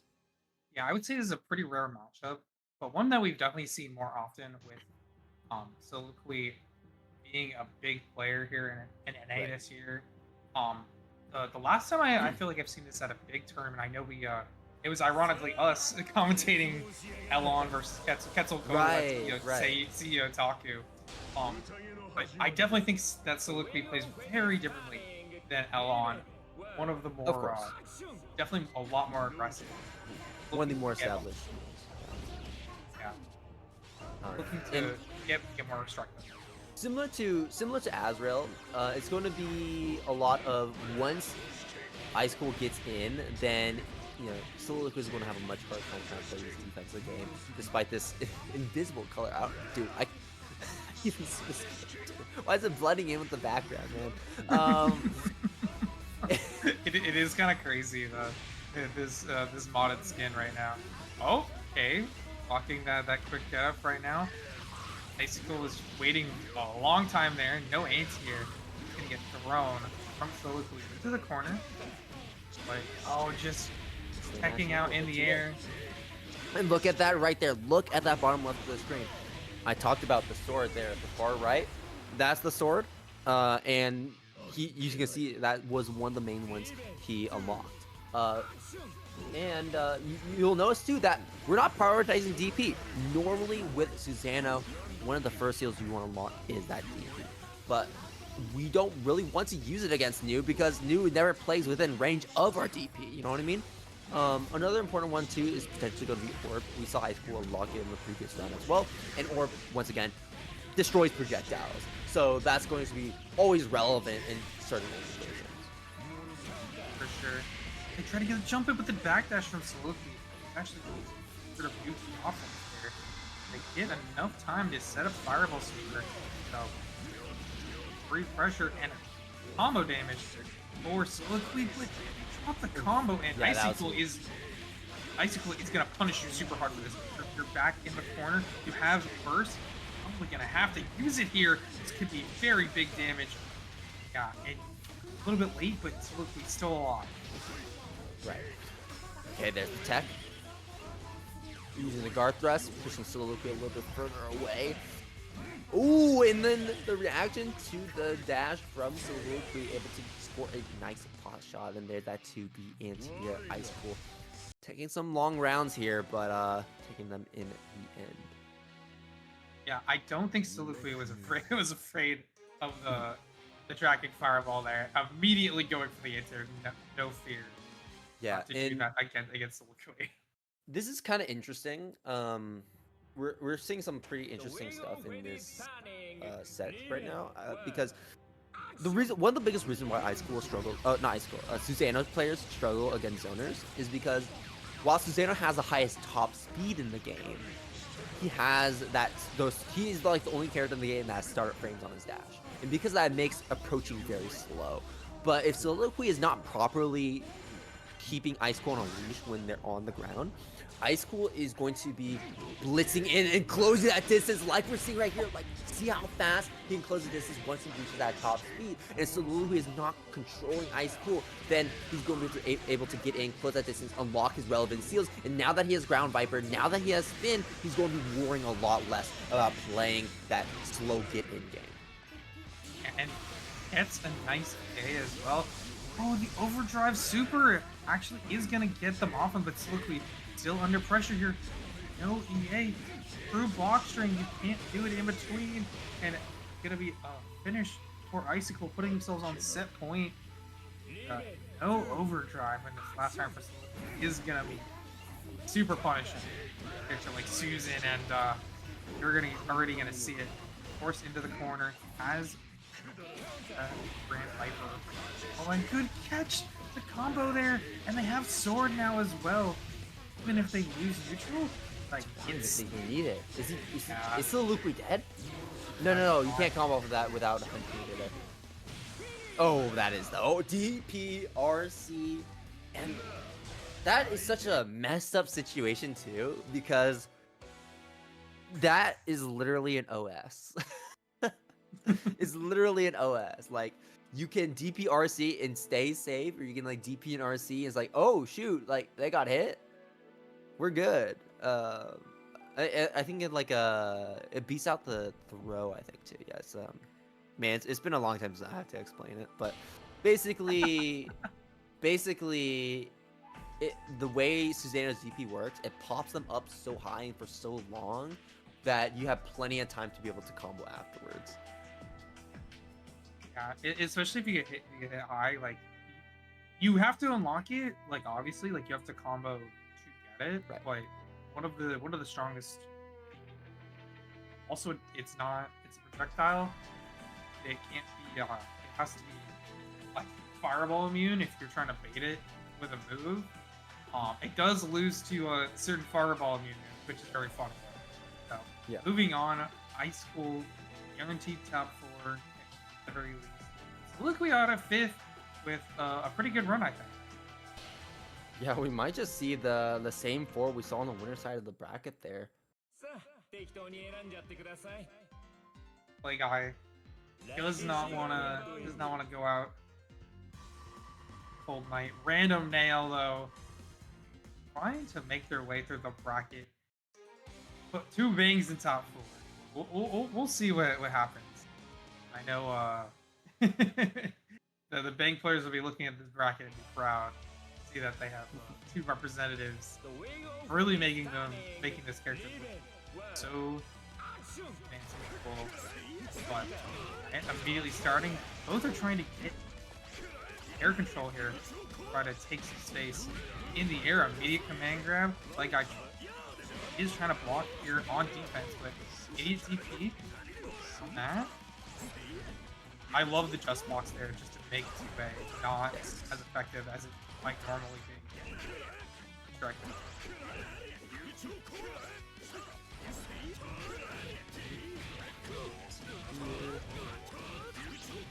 Conversion for a random nail. Okay, now play that defensive game. So it's a nail umbrella, blocking in the air, so doesn't have to worry about the high-low. But now having to worry about the high-low, technically does not block that overhead. When you have a character like Bane, who can just be like, you have so many fast buttons there to just stagger until you get to the ground, where you're going to get to the ground, and you're going to be forced to crouching, and you might have to fast react. So it's like a plus and minus of plus each other. Okay, a random nail. Big hit in the corner, play guy. Great starts on this round. Comparison to last. Even getting most of their overdrive back.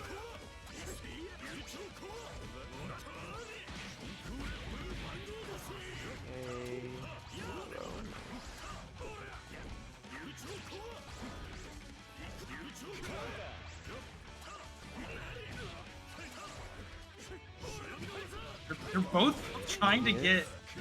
They're both trying to make each other block, but play guy is gonna win out the battle, able to find the hit into the corner and beat out the option, and punish Nail for trying to mash as well. So play guy evening it up in game 1.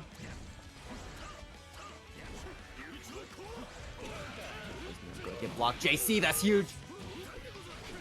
Big damage. Down to the ground there. Throw attempt but gets teched. Explosive nail. Yeah, you gotta block that one. Blocks the poison nail. I tried to keep him in the corner. Okay, good air movement though from a random nail. Get around play guy, and this corner is like around for them right now. Because this corner looking super nice. Four seals as well. Good DP on wake up play guy. Fighting back and taking us back to mid screen.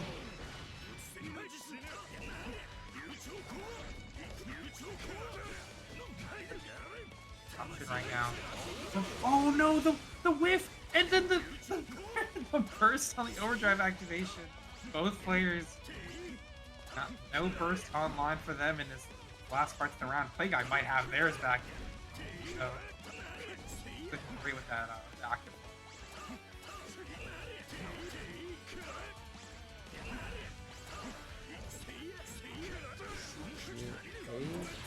Like, he gets blocked. Ooh. Straight into the super, sure. 50 meter on the side of Random Neo, 50 meter on the side of Play Guy.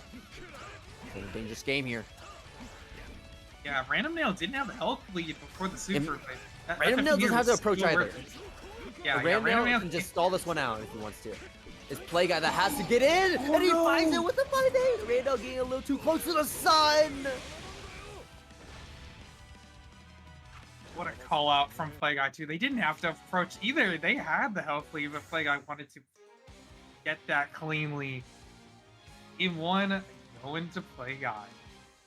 Yeah, in that situation too, that Random Nail had to go for just a wild option, probably. Just like any button press to be able to squeeze out that health advantage, and Play Guy's like, you know what, I'm gonna take that advantage that I have right now to win the scramble. And so Play Guy now up a game, but man, it's coming down. It came down frighteningly close. I think Play Guy just has such a patient player, so they're willing to go down to these situations where it is smaller on the time just to make sure that they're closing out the rounds. A good block, but his Random Nail's turn. Oh, they immediately Play Guy able to find good 2A to take the turn back. Good backdash from Random Nail. Not forced to take the pressure. Gets the anti-air as well. Random Nail trying to take the situation in the corner. Play Guy just DPRs. No, not even RC. Just DP 5B. Getting bursted immediately as well.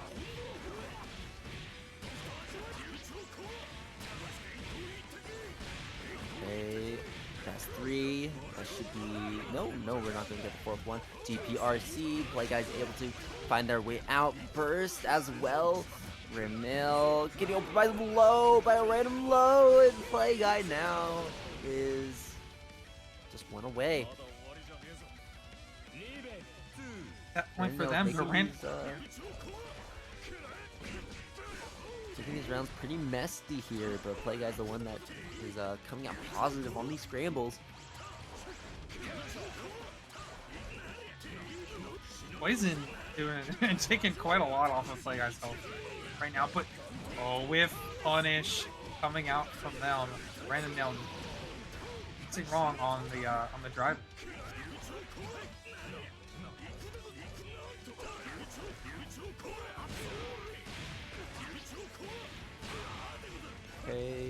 Okay.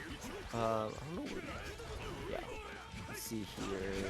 Lots of JCs, but Randall kind of flying in under the radar, under those JCs and avoiding those. Oh, that's a big hit coming out from Play Guy.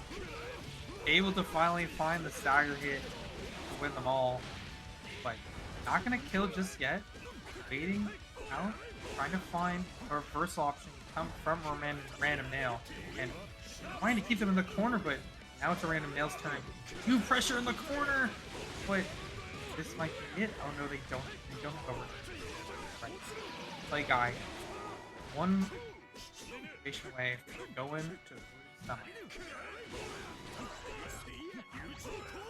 We got 50 seconds left on the clock. Play Guy doesn't even have to approach to close out this round. Random Nail using the OD to stall the timer for just a little bit. 5B, cause why not? If you are ever doubting what button to press, you press that 5B. A Random Nail trying to escape with that dash, but unfortunately getting caught, and that was it. Play Guy 2-0, and now y'all, I mean, I called it. It's the same top 4 we saw there on the winner side of the bracket. They just called whoever we had there in a losers. Like, Don Guy just sent the goon down, sent Play Guy down to go do cleanup work, to do the laundry. And now we are seeing a unique matchup that we didn't see on the winner side, which is IceCool and Play Guy, because they're on opposite sides of the bracket. It's always cool that when it's not a run back. Right. in the loser semis. I mean, runbacks are cool too. You get to see the revenge match probably, maybe. But these two matches, both Dawn and Kobe in winners versus Play Guy in losers. You know, it's a big reflection of sort of like the modern age, especially in online tournaments. If there's money on the line, you'll probably see these four trying to take come out on top. I want to pick your brain though, because I know you know a lot about this. Who normally comes out on top between Dawn and Kobe? I feel like it's probably Dawn. What? It's hard to say. I think nowadays they tend to be pretty 50-50, maybe a little more Kobe favored. Yeah, it's hard to say because, you know, Dawn's always winning these tournaments and Kobe is always winning these tournaments too, and they end up meeting each other in winners finals and grand finals a lot of times. I've seen time and time again where what happens is Kobe will get to grand, well, like Dawn will beat Kobe, get to grands, and then Kobe comes in and gets reset and wins. So, you know, as much as I would like to say one or the other, I'm going to give you the basic answer of I don't know. We'll find out who's on top today though. They're fighting off right now. Oh my God, the air stall able to come out on top for Kobe. Dawn getting that anti-air stuff, but good runaway right now. Dawn able to plant the pressure again, but Kobe was fighting back for a second there. Forced to use burst. They want this round. They do not want to go down in the first round, so immediately the burst put the momentum back in their favor. Dawn is hitting something on Wake Up and beating out the guard cancel. Good call out from Kobe with the nails. Had so many more still go there. Very solid game, round one win for them.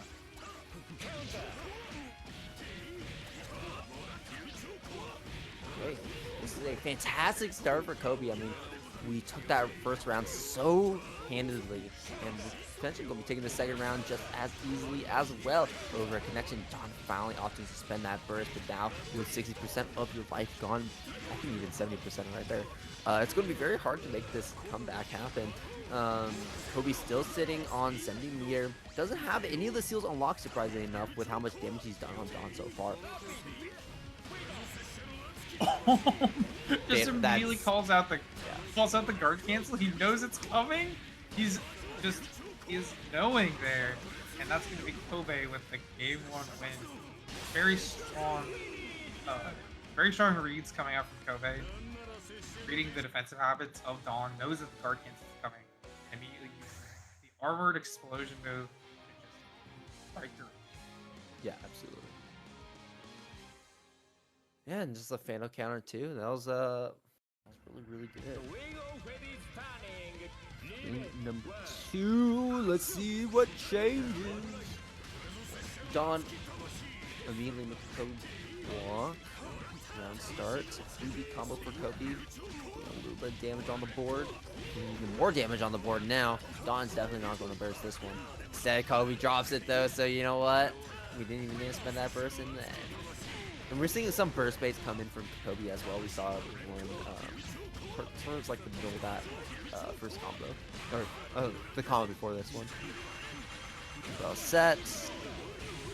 All right, over connection. Yeah. Very strong rounds for Kobe. This is first to 3 territory, so even if Kobe wins this game, there will be another game played for Dawn, possibly come back in. And right now, it's looking like we're gonna need it because Kobe is bailing on them in the corner. The super strong offense, but okay. Kobe caught in the air, not blocking with their barrier, so it's gonna be strike throw and all pressure in the corner right now. This is where Dawn is definitely the best. Nice tech. Oh, but stuck in the corner. Calling out that anti-air. Kobe back in a very strong offensive position. Is that 4 rounds in a row? They haven't got the win. Never mind. Dawn! Never mind. Oh no, we couldn't kill that combo. Oh, you better hope that Kobe can't get out. And he's definitely not going to get out now. commentator curse. I feel like it happens to me so often, especially in this game, where combo drops can definitely happen.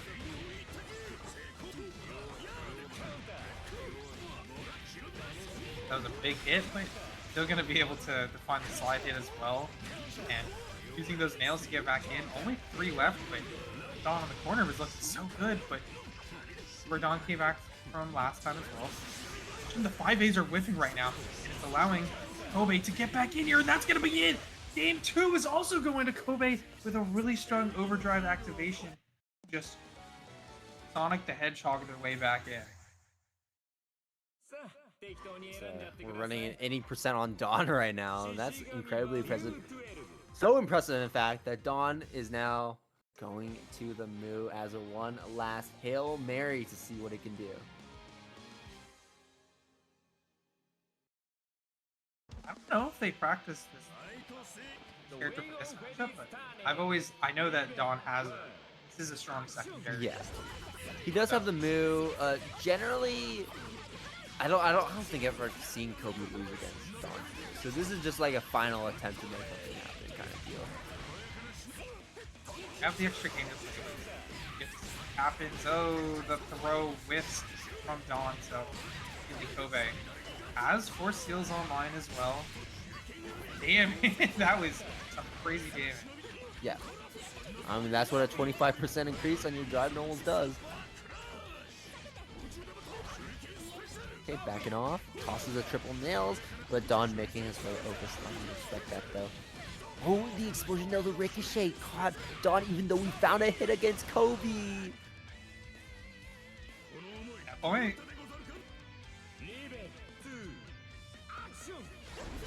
Level 2 action. Oh my god. This is what a start here for Kobe. Okay, but DP comes out and Kobe is like, yeah, no, sure you DP me. I'm gonna hit that. I'm gonna hit that fucking. Dude, he's like a magnet. Yeah, it doesn't want to let go of his pressure of him. 50 meter for Dawn on wake up here, but let's see if they can get anything done here. The DP whips, and Killakobes is going to be the person making it to Grand Finals winner's side here for Vortex Gallery Online. Yeah, that's this has been an absolutely incredible run from Kobe so far, and we are finally getting into the end game of the bracket, y'all. We got 3 more sets to watch. We got losers semis, losers finals, and finally grand finals. Kobe sitting up there, winner's side, watching all the action below, as we're going to be finding out who out of these next 3 how out of these 3 people are going to be facing off against Kobe later on. Don trying to get that run back, IceCool trying to get that run back, Play Guy just trying to play the game. You never know what's going to end up happening here as we close off Vortex Gallery. But hopefully y'all have been enjoying the show so far. And guys, hit up that match arena if you can before we close things up. Yeah, if you're enjoying this gameplay and you have some send us, go ahead and toss us that in the match arena. Our players would love to love to play for even more money, but honestly, really cool to see that there's already 100 in there. We'll see if it's some other people to put some more money on the board. We'll see what kind of crazy things people will do. And if there's already $100 in there, and this is what we're seeing, I'm sure people will go even more crazy. So if you want to see that, is right there. But getting into our loser semis match, final match. That loser side. Oh no, the second of final match before losing. One match before losers finals. Play Guy versus IceCool. Good. Alright. Loser semis, y'all. IceCool versus Play Guy. Playing on the old gate. Classic. Net play. net play stage.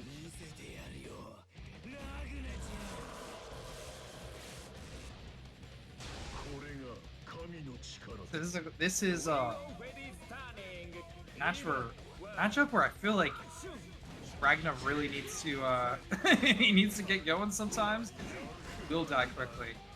Get hit by a character like Susan, but he has the tools, and a play guy has knowledge, experience to make it work. So we'll see if they're able to do it against IceCool.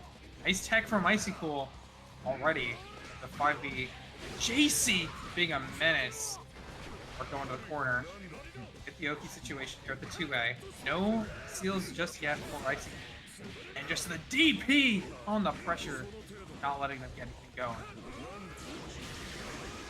5B, 2B low. Yeah, the 2D it's not very good. IceCool not able to feel terribly threatened by that situation. Definitely going to be feeling threatened now as Playguy takes a commanding lead in this round. On the table, guard crush, and ends up working out on the crush trigger. Playguy healing up all that health there to bring us back to that blue. Looking like got a round on the board here for Playguy, starting things off. But starting things off in round 2, IceCool finds a counter hit 5C, getting that first out Playguy early. Yeah, fatal counter though onto IceCool. Not gonna burst. You have a lot of health to play with here. You don't really worry about this. You want to save it for like get some seals online, but not let me go to right now for IceCool. And health even coming back for Playguy. Go back to that max health. Nice check from IceCool. They went for the big blow there, but has to use the burst. Playguy counter pokes it, and this is gonna be it. Playguy takes a 1 off a very strong strike. That's crazy. Oh man, okay. 2 rounds there in a row for Playguy. I'm not going to call them perfects because they weren't perfects, but in terms of Playguy's play, it was pretty darn top notch.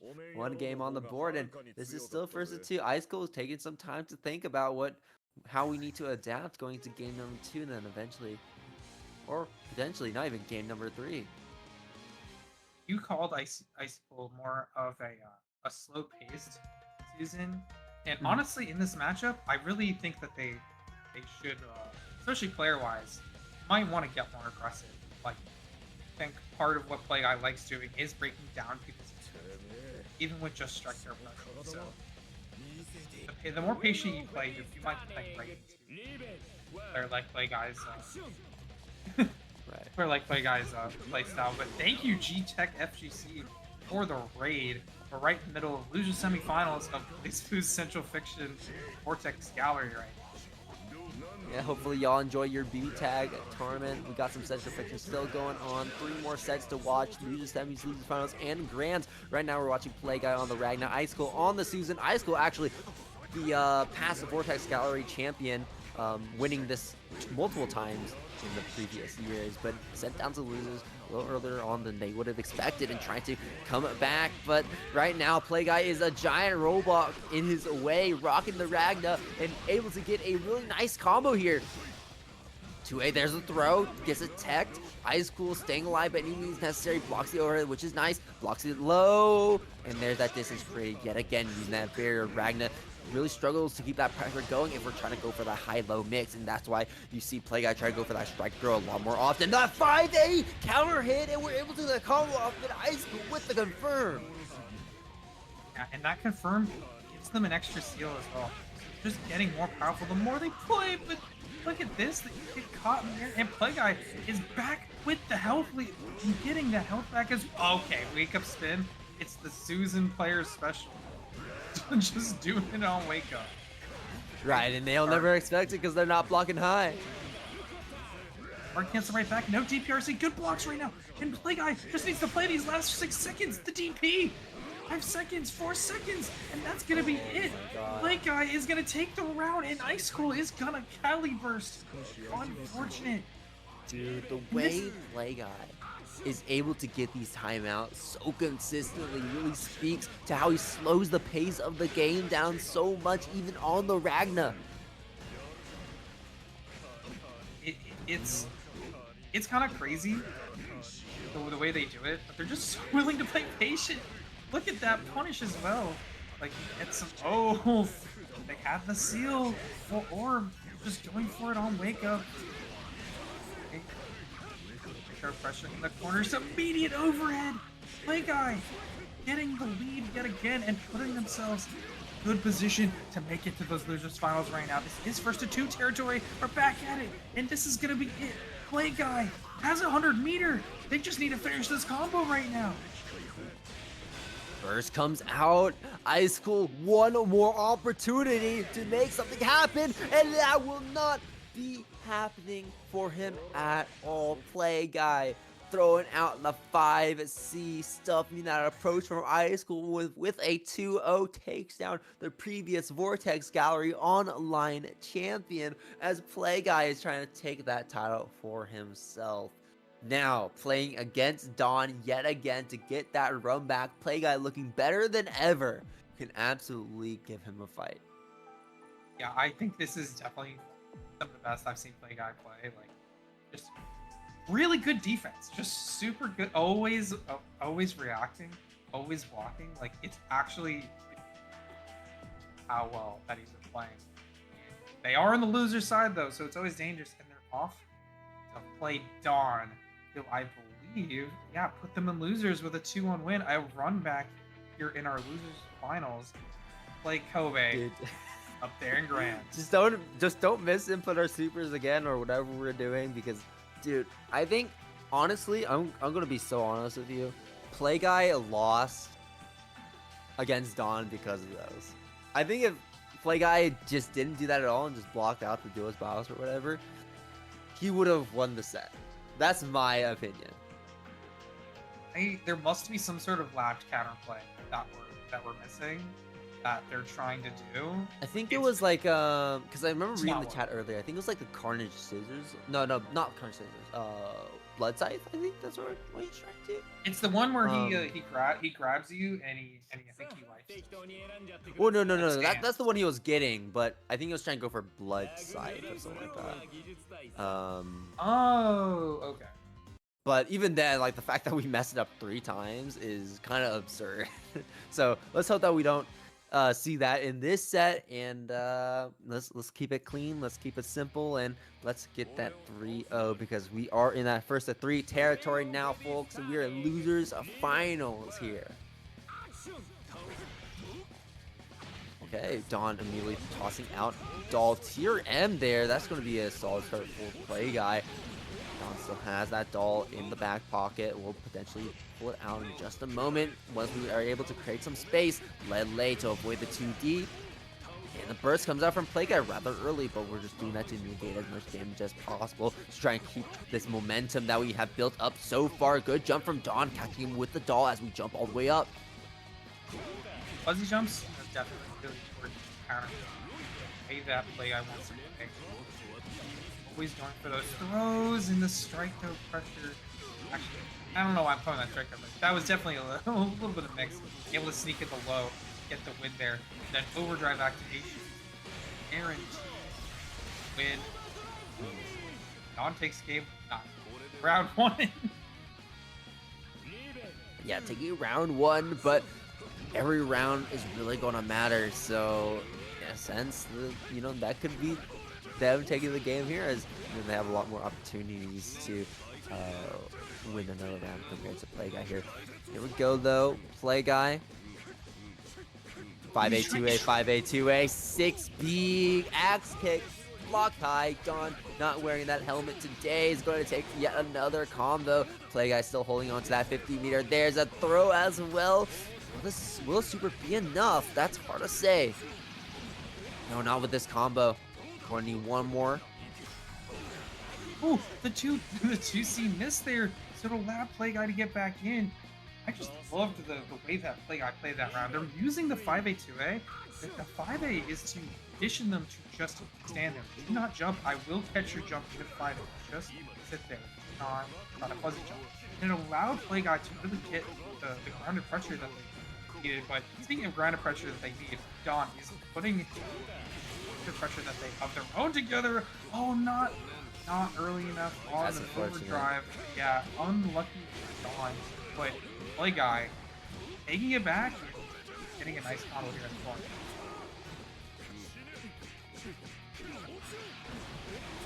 Okay. 5A, 2A. Gets to confirm. Lots of scaling because of the starter. 5A starter and then doing more 5A 2A. Like that gets the combo a little bit hard to combo further and to get real good blocks from Play Guy at full screen. Looking like Dawn's gonna have to make a little bit of a comeback right now. Play Guy is in astral position. Not likely to use it. Okay, we see the Dawn backing up because that DPRC is an option for Play Guy. And, you know, Dawn not trying to risk that. Ooh, wait, hold on. There's no way. There's no way. There is no way. Play Guy, how did you job? How did you job? No way, dude. I feel like Play Guy got so impatient. Like I know you need to get rid of the dull meter, or you need to might need to take a risk in order to get in. But you had the health lead. You don't have to really. You don't have to go in. He was just holding forward, man.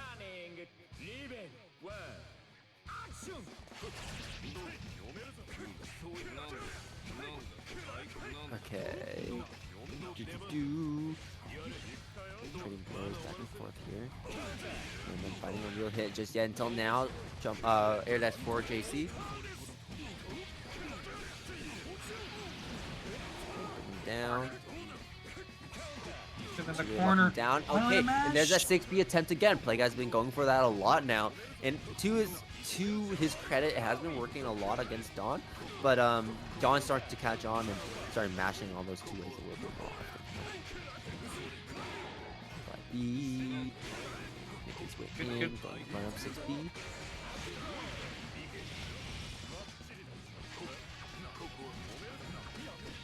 Good blocks. Oh, as soon as I say it, it's opened up. Nice, the GPRC, and then they're baiting the burst hard there. Get the side switch anyway, so back on the corner. Dawn 100 meter though. Oh, and this is gonna be a great situation for me. Should be able to get the side switch, but the combo whiffs. Not able to get the 2C hit. Even on life tolls right now, and by that I mean both the players one touch away from death, especially now that both of them have 50 meter on the table at least. Duel with bios after the hit confirm into the multiple overheads in a row. Play Guy not able to react to them all, and Dawn is gonna stay up. Maybe I'm being proven wrong, Hollow. Maybe I'm being proven wrong. I did mention that. I was like, okay, if Play Guy just stop making those giant mistakes that got him punished, he would be fine. But Dawn really locking in for this finals and potentially going to be bringing us to a 2-0 lead. That is going to be very hard for Play Guy to try and make a comeback from very bad bursts. And that might just be the equivalent to what we've been seeing before, or how we supered into the duel with bios. That's going to be death, as Dawn is going to be taking yet another strong round. 2-0 now over Play Guy. I just feel like Dawn's neutral is a lot stronger this set than it was last set. Even though they won the last set, it felt like Play Guy got in a lot more maybe than they should have. So Dawn having some of that active neutral to just make sure that Play Guy's life is just not fun.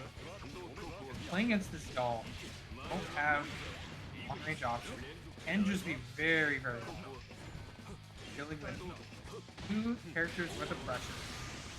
Well, just overdrive to get meter back as well. Just funded and outfit. And here, he takes damage there, but it forces out Play Guy's first. Oh man, this isn't fair. It's a 2v1.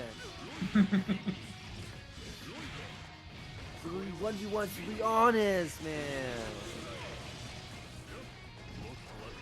Nothing to dream. No kill and no Ada here.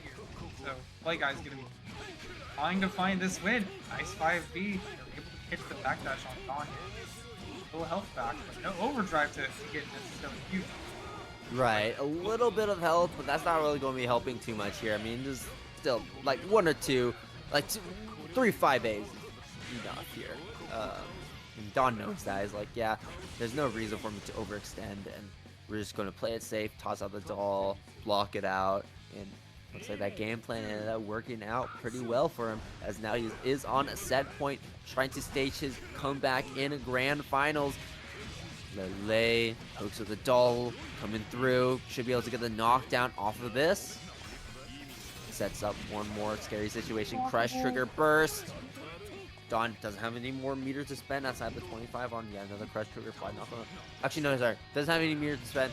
Play Guy right now has the meters to spend here if you want, if maybe for like a Crush Trigger, but looking to build that 50 meter in just a moment. They are building a meter here from the blocks. They are going to be able to get at least something here off of that basic hit screen. Hit corner to corner. Put yourself in a solid position to even take a round back. Get darkness. I feel like on. There's for a lot of these guard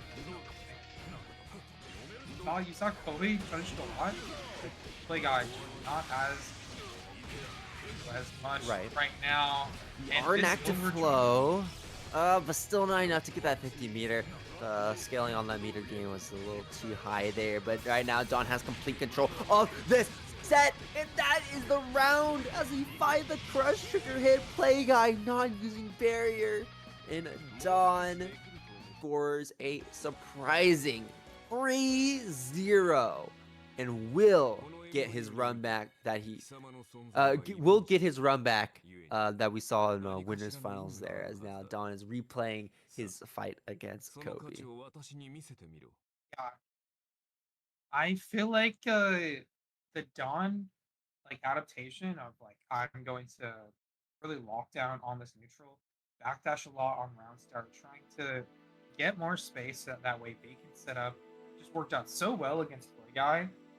And then once you go on the offense, I mean, that's always going to be 50-50, but you can run a lot of high lows before you're going to be, once you get that first hit, I mean, it's only a matter of time sometimes before you actually get more than that. So good stuff to them. Moving on to our grand finals on the loser side. Our grand finals, Killakobes versus Dawn. Whew, all right. Do you think the reset is possible? I think it's possible. With how Dawn was playing there, I think it's super possible. The difference is though, I just think Kobe's. You saw it in the previous. Kobe's really aggressive, on those round starts, and they can be.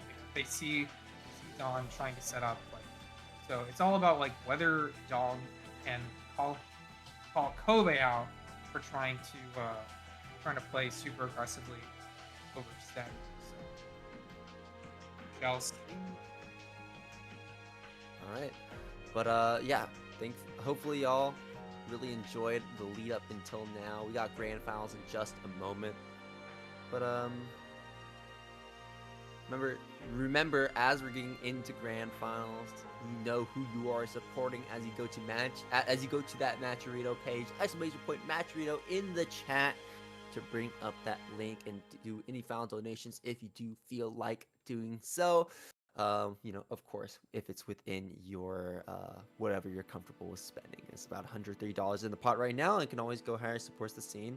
And if you want to support Vortex Gallery, we do have the Vortex Gallery shop. Consider picking up a shirt, a sticker, a hoodie, or whatever it may be. You can see some of the designs we have here on the screen, so go ahead and follow that QR code to go ahead and get a piece of that merch. And finally, we also have Frosty's Jay Anson tournament, which is the CF community coming together to raise money to send an overseas player to Frosty's, and Jay Anson will be streaming a tournament for that, and the winner will earn that trip. Scan the QR code to donate to that trip, GoFundMe, and you should see that up there in the top right corner. but just for tournaments that supported us that week that we're shouting out, Boston Bluebee. Be sure to support Boston Bluebee. They've got very strong BBCF tournament on Mondays. Pretty much a weekly's net play weekly's classic on Mondays. But they also run Plus R and Uni 2 and Wednesdays. So make sure to check them out if you're interested. But speaking of these online tournaments, the Raven Online, don't forget Raven Online this Thursday for 8 at 7 p.m. EST or 6 p.m. CST. Super fun tournaments. Also super stacks, just like Boston Ruby. Very fun and chill tournament to sign up for. But if you're looking for even more chill and you're maybe a beginner or intermediate player, look for TMN Training Mode Network. Neo is running BlazBlue now on Saturdays. TMN Neo is a beginner and intermediate net play bracket that only allows certain people in who are newer and can be at a similar skill level. Like I said, first time that they're running on Saturday. It's going to be Saturday, September 27th, coming up a few weeks at 5 p.m. PT or 7 p.m. CT. Always going to be a fun one for those if you can compete in them. Climax is also coming up. BBCF is an official game at Climax tonight, Sunday, October 26th. Be sure to sign up and support them. Yes, and support the Texas BlazBlue Central Fiction scene with the Texas BBCF Online series. This is run by the same crew as Vortex Gallery Online, so go ahead and follow that tournament series and join the Discord server for updates. All right, Hollow, you ready? Yeah, as you say, that's going to be it for what we had to say. It's grand finals time. Are you ready? How about that? Are you ready? What if I say no? Well, I mean, we could delay for like an hour. I'm down for Yeah, grand 11. Yeah, we could do that. You want to delay for like Sunday, same time? What do we Bro, think? I'm trying to nap, bro. Yeah. Sounds good to me. Yeah, production But, can keep the stream up, right? I'm trying to nap, bro. I'm trying to play Deadlock after this, actually. Yo, trying to play Deadlock? Why don't you just turn it on now? You got like the Subway Surfer, a little highlight in the bottom right corner. You just got the Deadlock gameplay going on. Just make sure you don't lose, right? And who knows, maybe like this is probably going to be an incredibly fast match or an incredibly grindy one. So it might just take the 40 minutes it takes for a regular Deadlock game to finish, or it may take as far as your first tower going down. You never know. I want to. This is like these are two like very Vortex characters. They're trying to keep you down for a bit, and make sure that you're blocking their pressure. Yeah, it really is a Vortex gallery. Huh? It is a Vortex gallery. That's the name of the tournament. Smile. Oh, nice hit here. Makobe messing up the combo, so it's gonna be Dawn coming back in the round. Good blocks from Kobe though. Ooh, good fight with the explosion. Immediately forcing immediately forcing Dawn to burst. Yes, Killer Kobe is on the winning. Hey, catches backdash coming through. Poison applied as well to increase the damage from this combo. All 4 seals now on deck here for Kobe. Okay, we got 6 nails remaining. We're going to set the umbrella. No, he's ever going to go for a bait. And catches Dawn. Kobe, first round going by incredibly fast.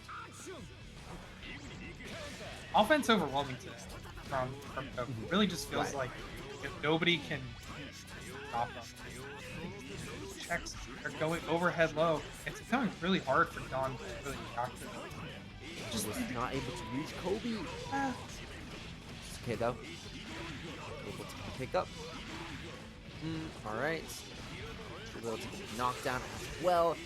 OD activation, but you're still kind of locked in here.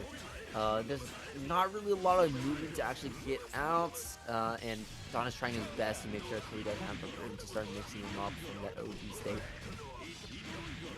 Kobe eventually Fuzzy jumps out, but just getting caught out by Dawn. Great round from them so far, just keeping Kobe in the corner, but this is the first time they've gotten out. Kobe gets a knockdown, putting the nail. Oh, just overheads are becoming too much for Dawn. They have to that guard cancel and out for them right now. Going back to the other corner. Oh, okay. There's the teleport to the other side. Yeah, we're going up with the super. I don't know. I feel like the explosion now kind of messed things up a little bit for Kobe. Either way, Dawn spends the burst and won't die just yet, but now playing that defensive game here, Kobe just needs to find that one opening, and that's exactly what we find. Gives him the little foot there on the head, and that is going to be the overhead that wins Kobe the round in the first game, going to him. OD activation just to extend the combo a little bit further, and that is going to be the first game for Kobe. 1 point on the board. Are we going to see a character select swap? No, is that we're going to be staying on the Brilliance. But man, after all these games, you really got to think, what is going to work for Dawn? Because based off that winners finals alone, I mean, Kobe was looking so dominant. That was a 3-0 finish. And now Kobe winning his 4th game in a row over Dawn. I don't know if Dawn is able to really claw any sort of momentum back in his favor. I think what's really important is around, like, being able to get these really strong starts. Like, Kobe didn't hurt. Also, just going to be so much momentum actually coming back in their favor. Like, not, like, might have been more advantageous for Kobe to do that. They're able to teleport out as well. What? Okay. Oh, just immediate punish though coming out from Dawn. An unfortunate usage of that, and they're definitely gonna have a hard time building that back in round 2.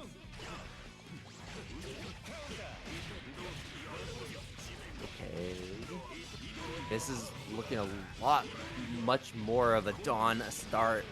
This is something we've been really itching to see. And now Kobe is the one to play defense. Or honestly, like one of the only times he's had to play defense against Dawn in this, as we've seen. At least for an extended period of time like this, as Kobe's life bar is just deleted over time. Trying to combo into the BIOS, but doesn't even matter. Perfect in round 2. Put Dawn on the board finally against Kobe with a pretty quick game as well. So Right. if Yeah, ended the Kobe's streak able there. to reverse momentum. And then we need 2 more now to get this reset. Only possible now that I've seen Dawn score a game over Kobe. Game 2 is a lot's gonna be weighing on this game here. And this is a solid start. 1 seal unlocked, and then Dawn spending that early burst there to deny Kobe the rest of his seals. At least for now, until the crush trigger lands and Dawn has to eat another combo. Maybe what's that, bumper or what's that, umbrella? Bumper, alright. Bumper into meaty there. Just using that 5A. Catching Dawn pressing something on Wake Up here. Oh, it's the nails! But it doesn't matter. Wake Up super coming out from Dawn. And they have full Dawn here.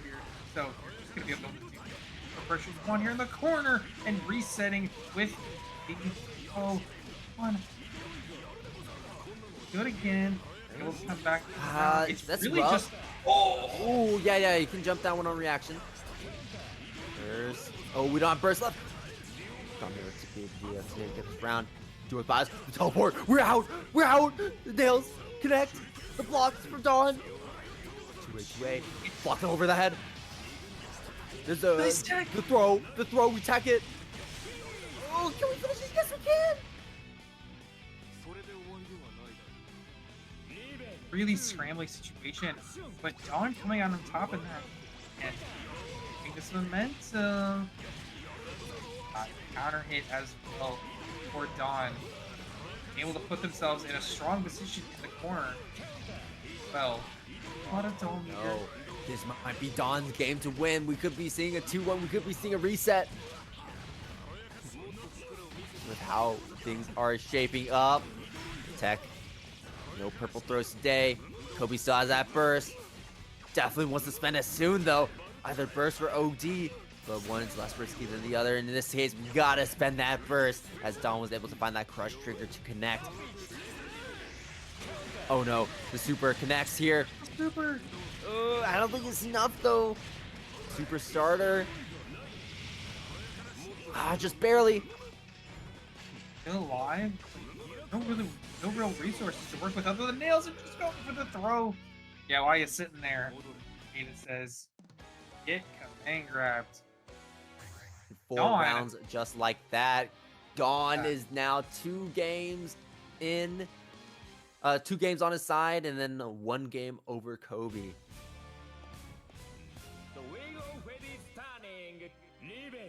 He needs 1 more game. So get now reset. Well, and they're looking good to be able to do it.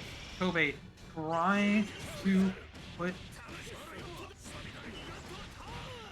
continue his offense, trying not to have to deal with full screen. Good slide to be able to find the punish. Dagger pressure. Kobe getting some steals as well.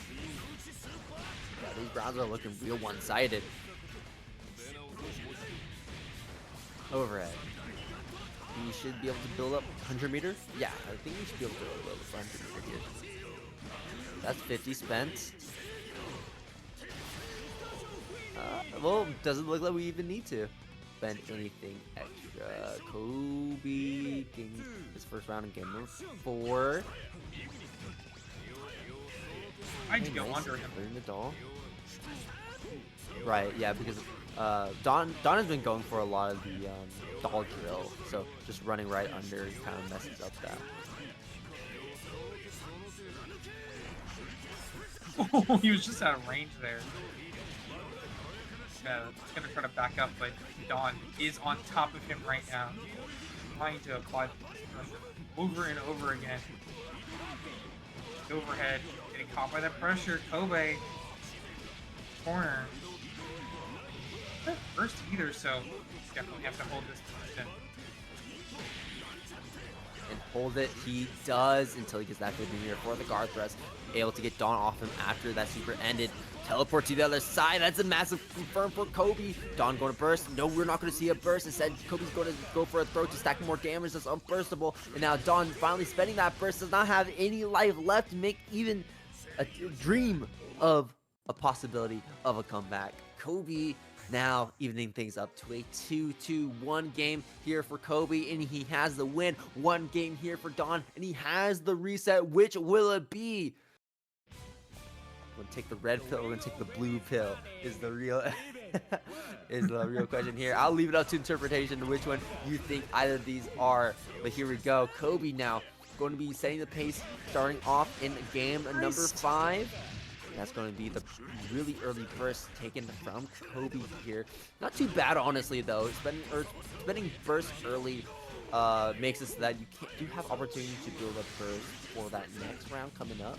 And just negate that damage early, stop the momentum of Dawn early, and that's exactly what we're looking for. Dawn's still yet to be able to get access to 50 meter available to him, so doesn't even have a reversal yet. As Kobe now sets up the bumper, goes for a jump, catches him with the nail, trying to jump out. Block this, but Kobe not able to escape. Good line from Dawn. Able to find Kobe trying to. Oh, the super! But immediately good reaction from Dawn. Using Ida to just get the hit. And, oh, yeah. Whatever you were going for there, Kobe. Immediately. No, we're good. We're good. Wait, we have 8 pips of our burst gauge too. We could potentially get burst again, or maybe OD later if it's relevant. We just need to last long enough. Teleport of poison overhead. Is this going to connect? Yes, it will. We can burst this. No, Kobe is going to relinquish this round here, hoping to keep burst for the next round. Trying to keep things safe. Number 2, set point, reset point for Dawn.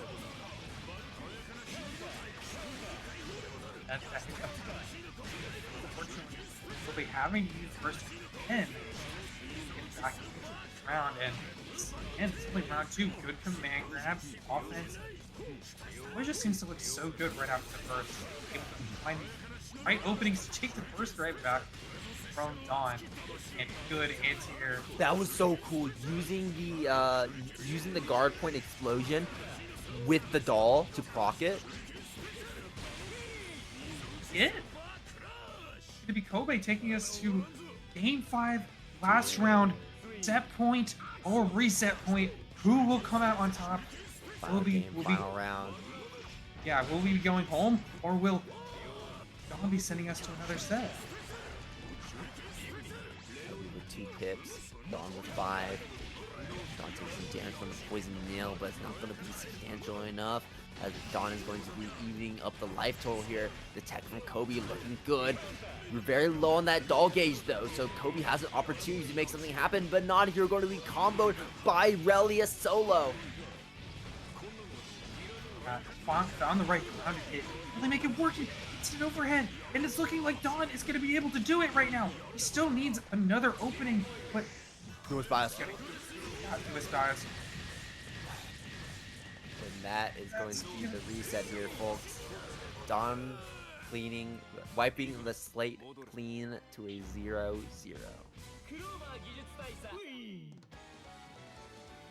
Yeah.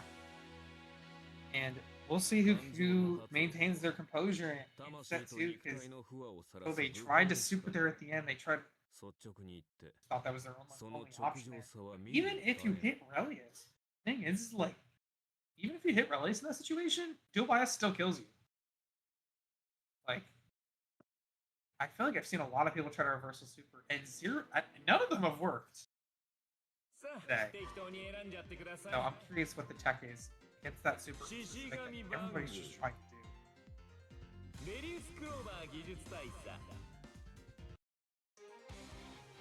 Right. We got a bracket reset, and now let me see. We're gonna take it between Dawn and Kobe here. Man. Now we got stuff right now. We're not seeing 3 zeros. We're not seeing 2 zeros.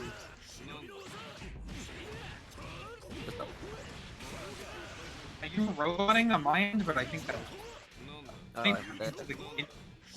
Getting back into the game, if everybody just getting back into the game, Kobe, strong offense here at this round one. Game to reset a little bit and gain some momentum after the flow. Also, here and active flow available for themselves. So RC anger just a lead the time after so quickly. They will active Dawn. Perfect. Reset. Ooh. Hold up. Did I get disconnected for a second? Okay, no, wait, I think I'm good now. Oh my god. Okay. I think Discord is acting up a little bit. I don't know if it's on my end or if it's on Hollow's end. Either way, Kobe takes the first round of game number 1 here. Dawn flips to the other side, out of the corner. Able to small combo to Kobe here. Kobe with all 4 seals has the bumper as well. Teleports to the side. Dawn has that burst. Are we going to use it? No, we're not. Kobe ends the combo prematurely. Oh, they're able to find the hit. They're not able to hit the burst. A little too late. Good timing from Dawn to be able to burst out of that combo despite Kobe trying to lock him out. 100 meter though, that is overkill, right? We don't even need to spend any meter to get that kill, as Kobe now instantly claps back to the reset from Dawn with a game of his own. Yeah, it's these like early momentums that I really feel like brings Kobe to these games. If Dawn can't log a lot of interactions early on, feels like Kobe really starts to take away. But that's in true. These types in these types of rounds, like I definitely think Dawn is just looking so strong. He does the same thing to Kobe.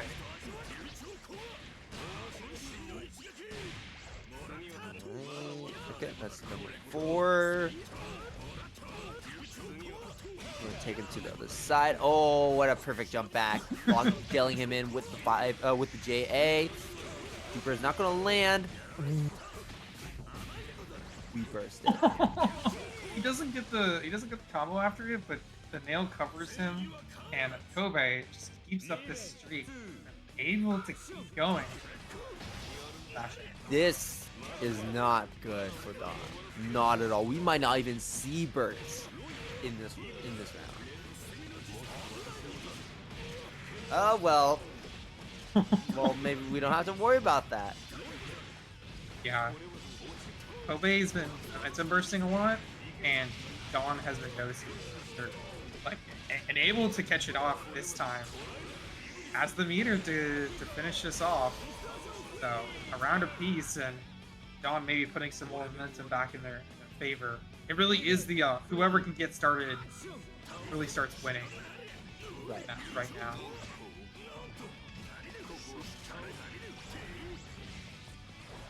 Ooh, okay. Got caught there. Anti-air attempt. Kobe staying grounded. Ledley attempt, and yeah, that Ledley providing Kobe that opportunity to make his way in, but Don finding a perfect air throw is going to capitalize off of this situation. Okay, mix-up opportunity. Or you just don't even get to mix them up at all. Kobe going to full screen, getting out of range of Dawn as Dawn is trying to chase him down, and we find the two. No way, he caught Kobe trying to escape in the air with that air throw there. Despite Doll Gauge going down, it doesn't matter here for Dawn because Kobe may just be going down in 1 or 2 hits. 100 meter on the side of Dawn. You really got to worry about guard thrusts or super or duos bios. You done it raw just like that. Guard cancel and duos bios is a good combination. Even against characters that have good air movement, most of the time, if they're not, unless they're like directly like right next to you, right after you do that, like they're air dashing back at you. Fast. Like even a character like Bang has a hard time punishing that. Dawn taking a game back and stunting the momentum. But oh my god, that round start, unfortunate drop from Kobe, and it might cost them. But alright, the pressure, the overhead, we're going to the corner. Oh no, the combo drop again! Dawn is gonna take advantage, tries to bait the burst, but again, the burst. Just yet until of course, you know, Kobe uses the burst as soon as I stop talking.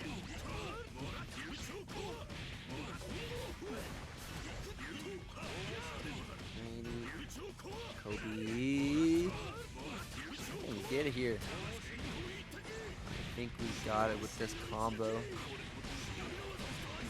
Maybe not. Maybe not. Okay. That scaling was looking real rough. Did you see how little it was moving up as he was comboing there? It was like, yeah, surely this kills, right? And then not.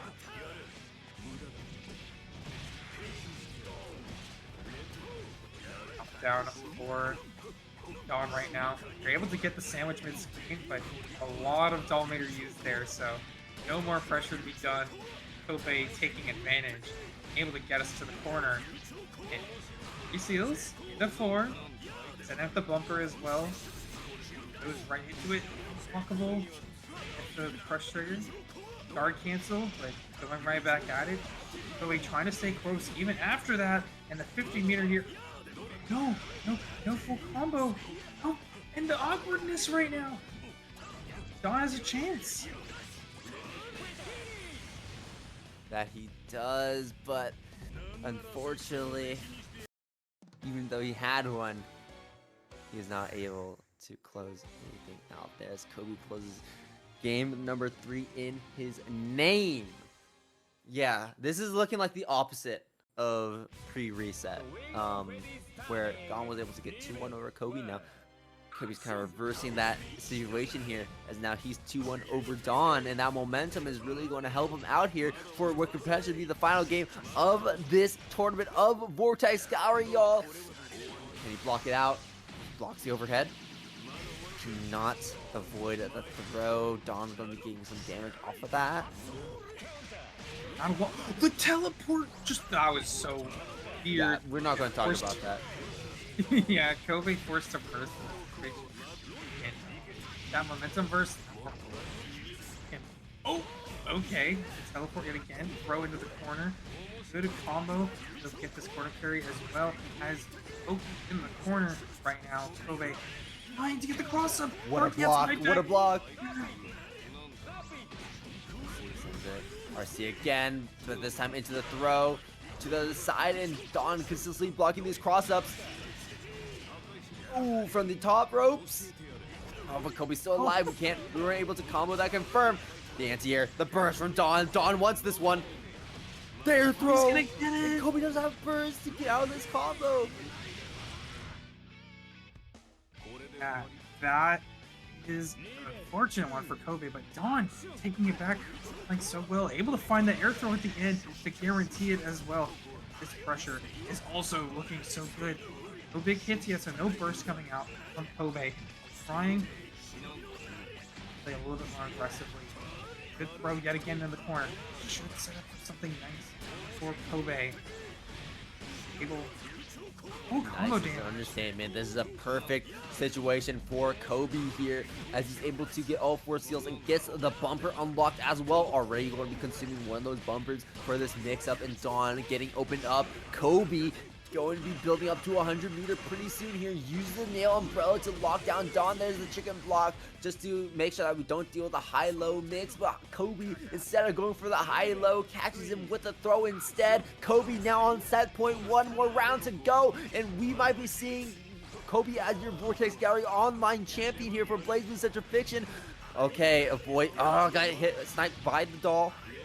Avoids the spike, but getting hit full screen by the doll. That's going to be a nice confirm there for Dawn. Big counter hit. No burst. No burst. Kobe's not choosing the burst. No burst, full Dawn mirror back right here. Dawn doesn't have 50 meter to bios though. No guaranteed block situations. A lot of sandwich situations. The burst getting We're going to game 5. Though.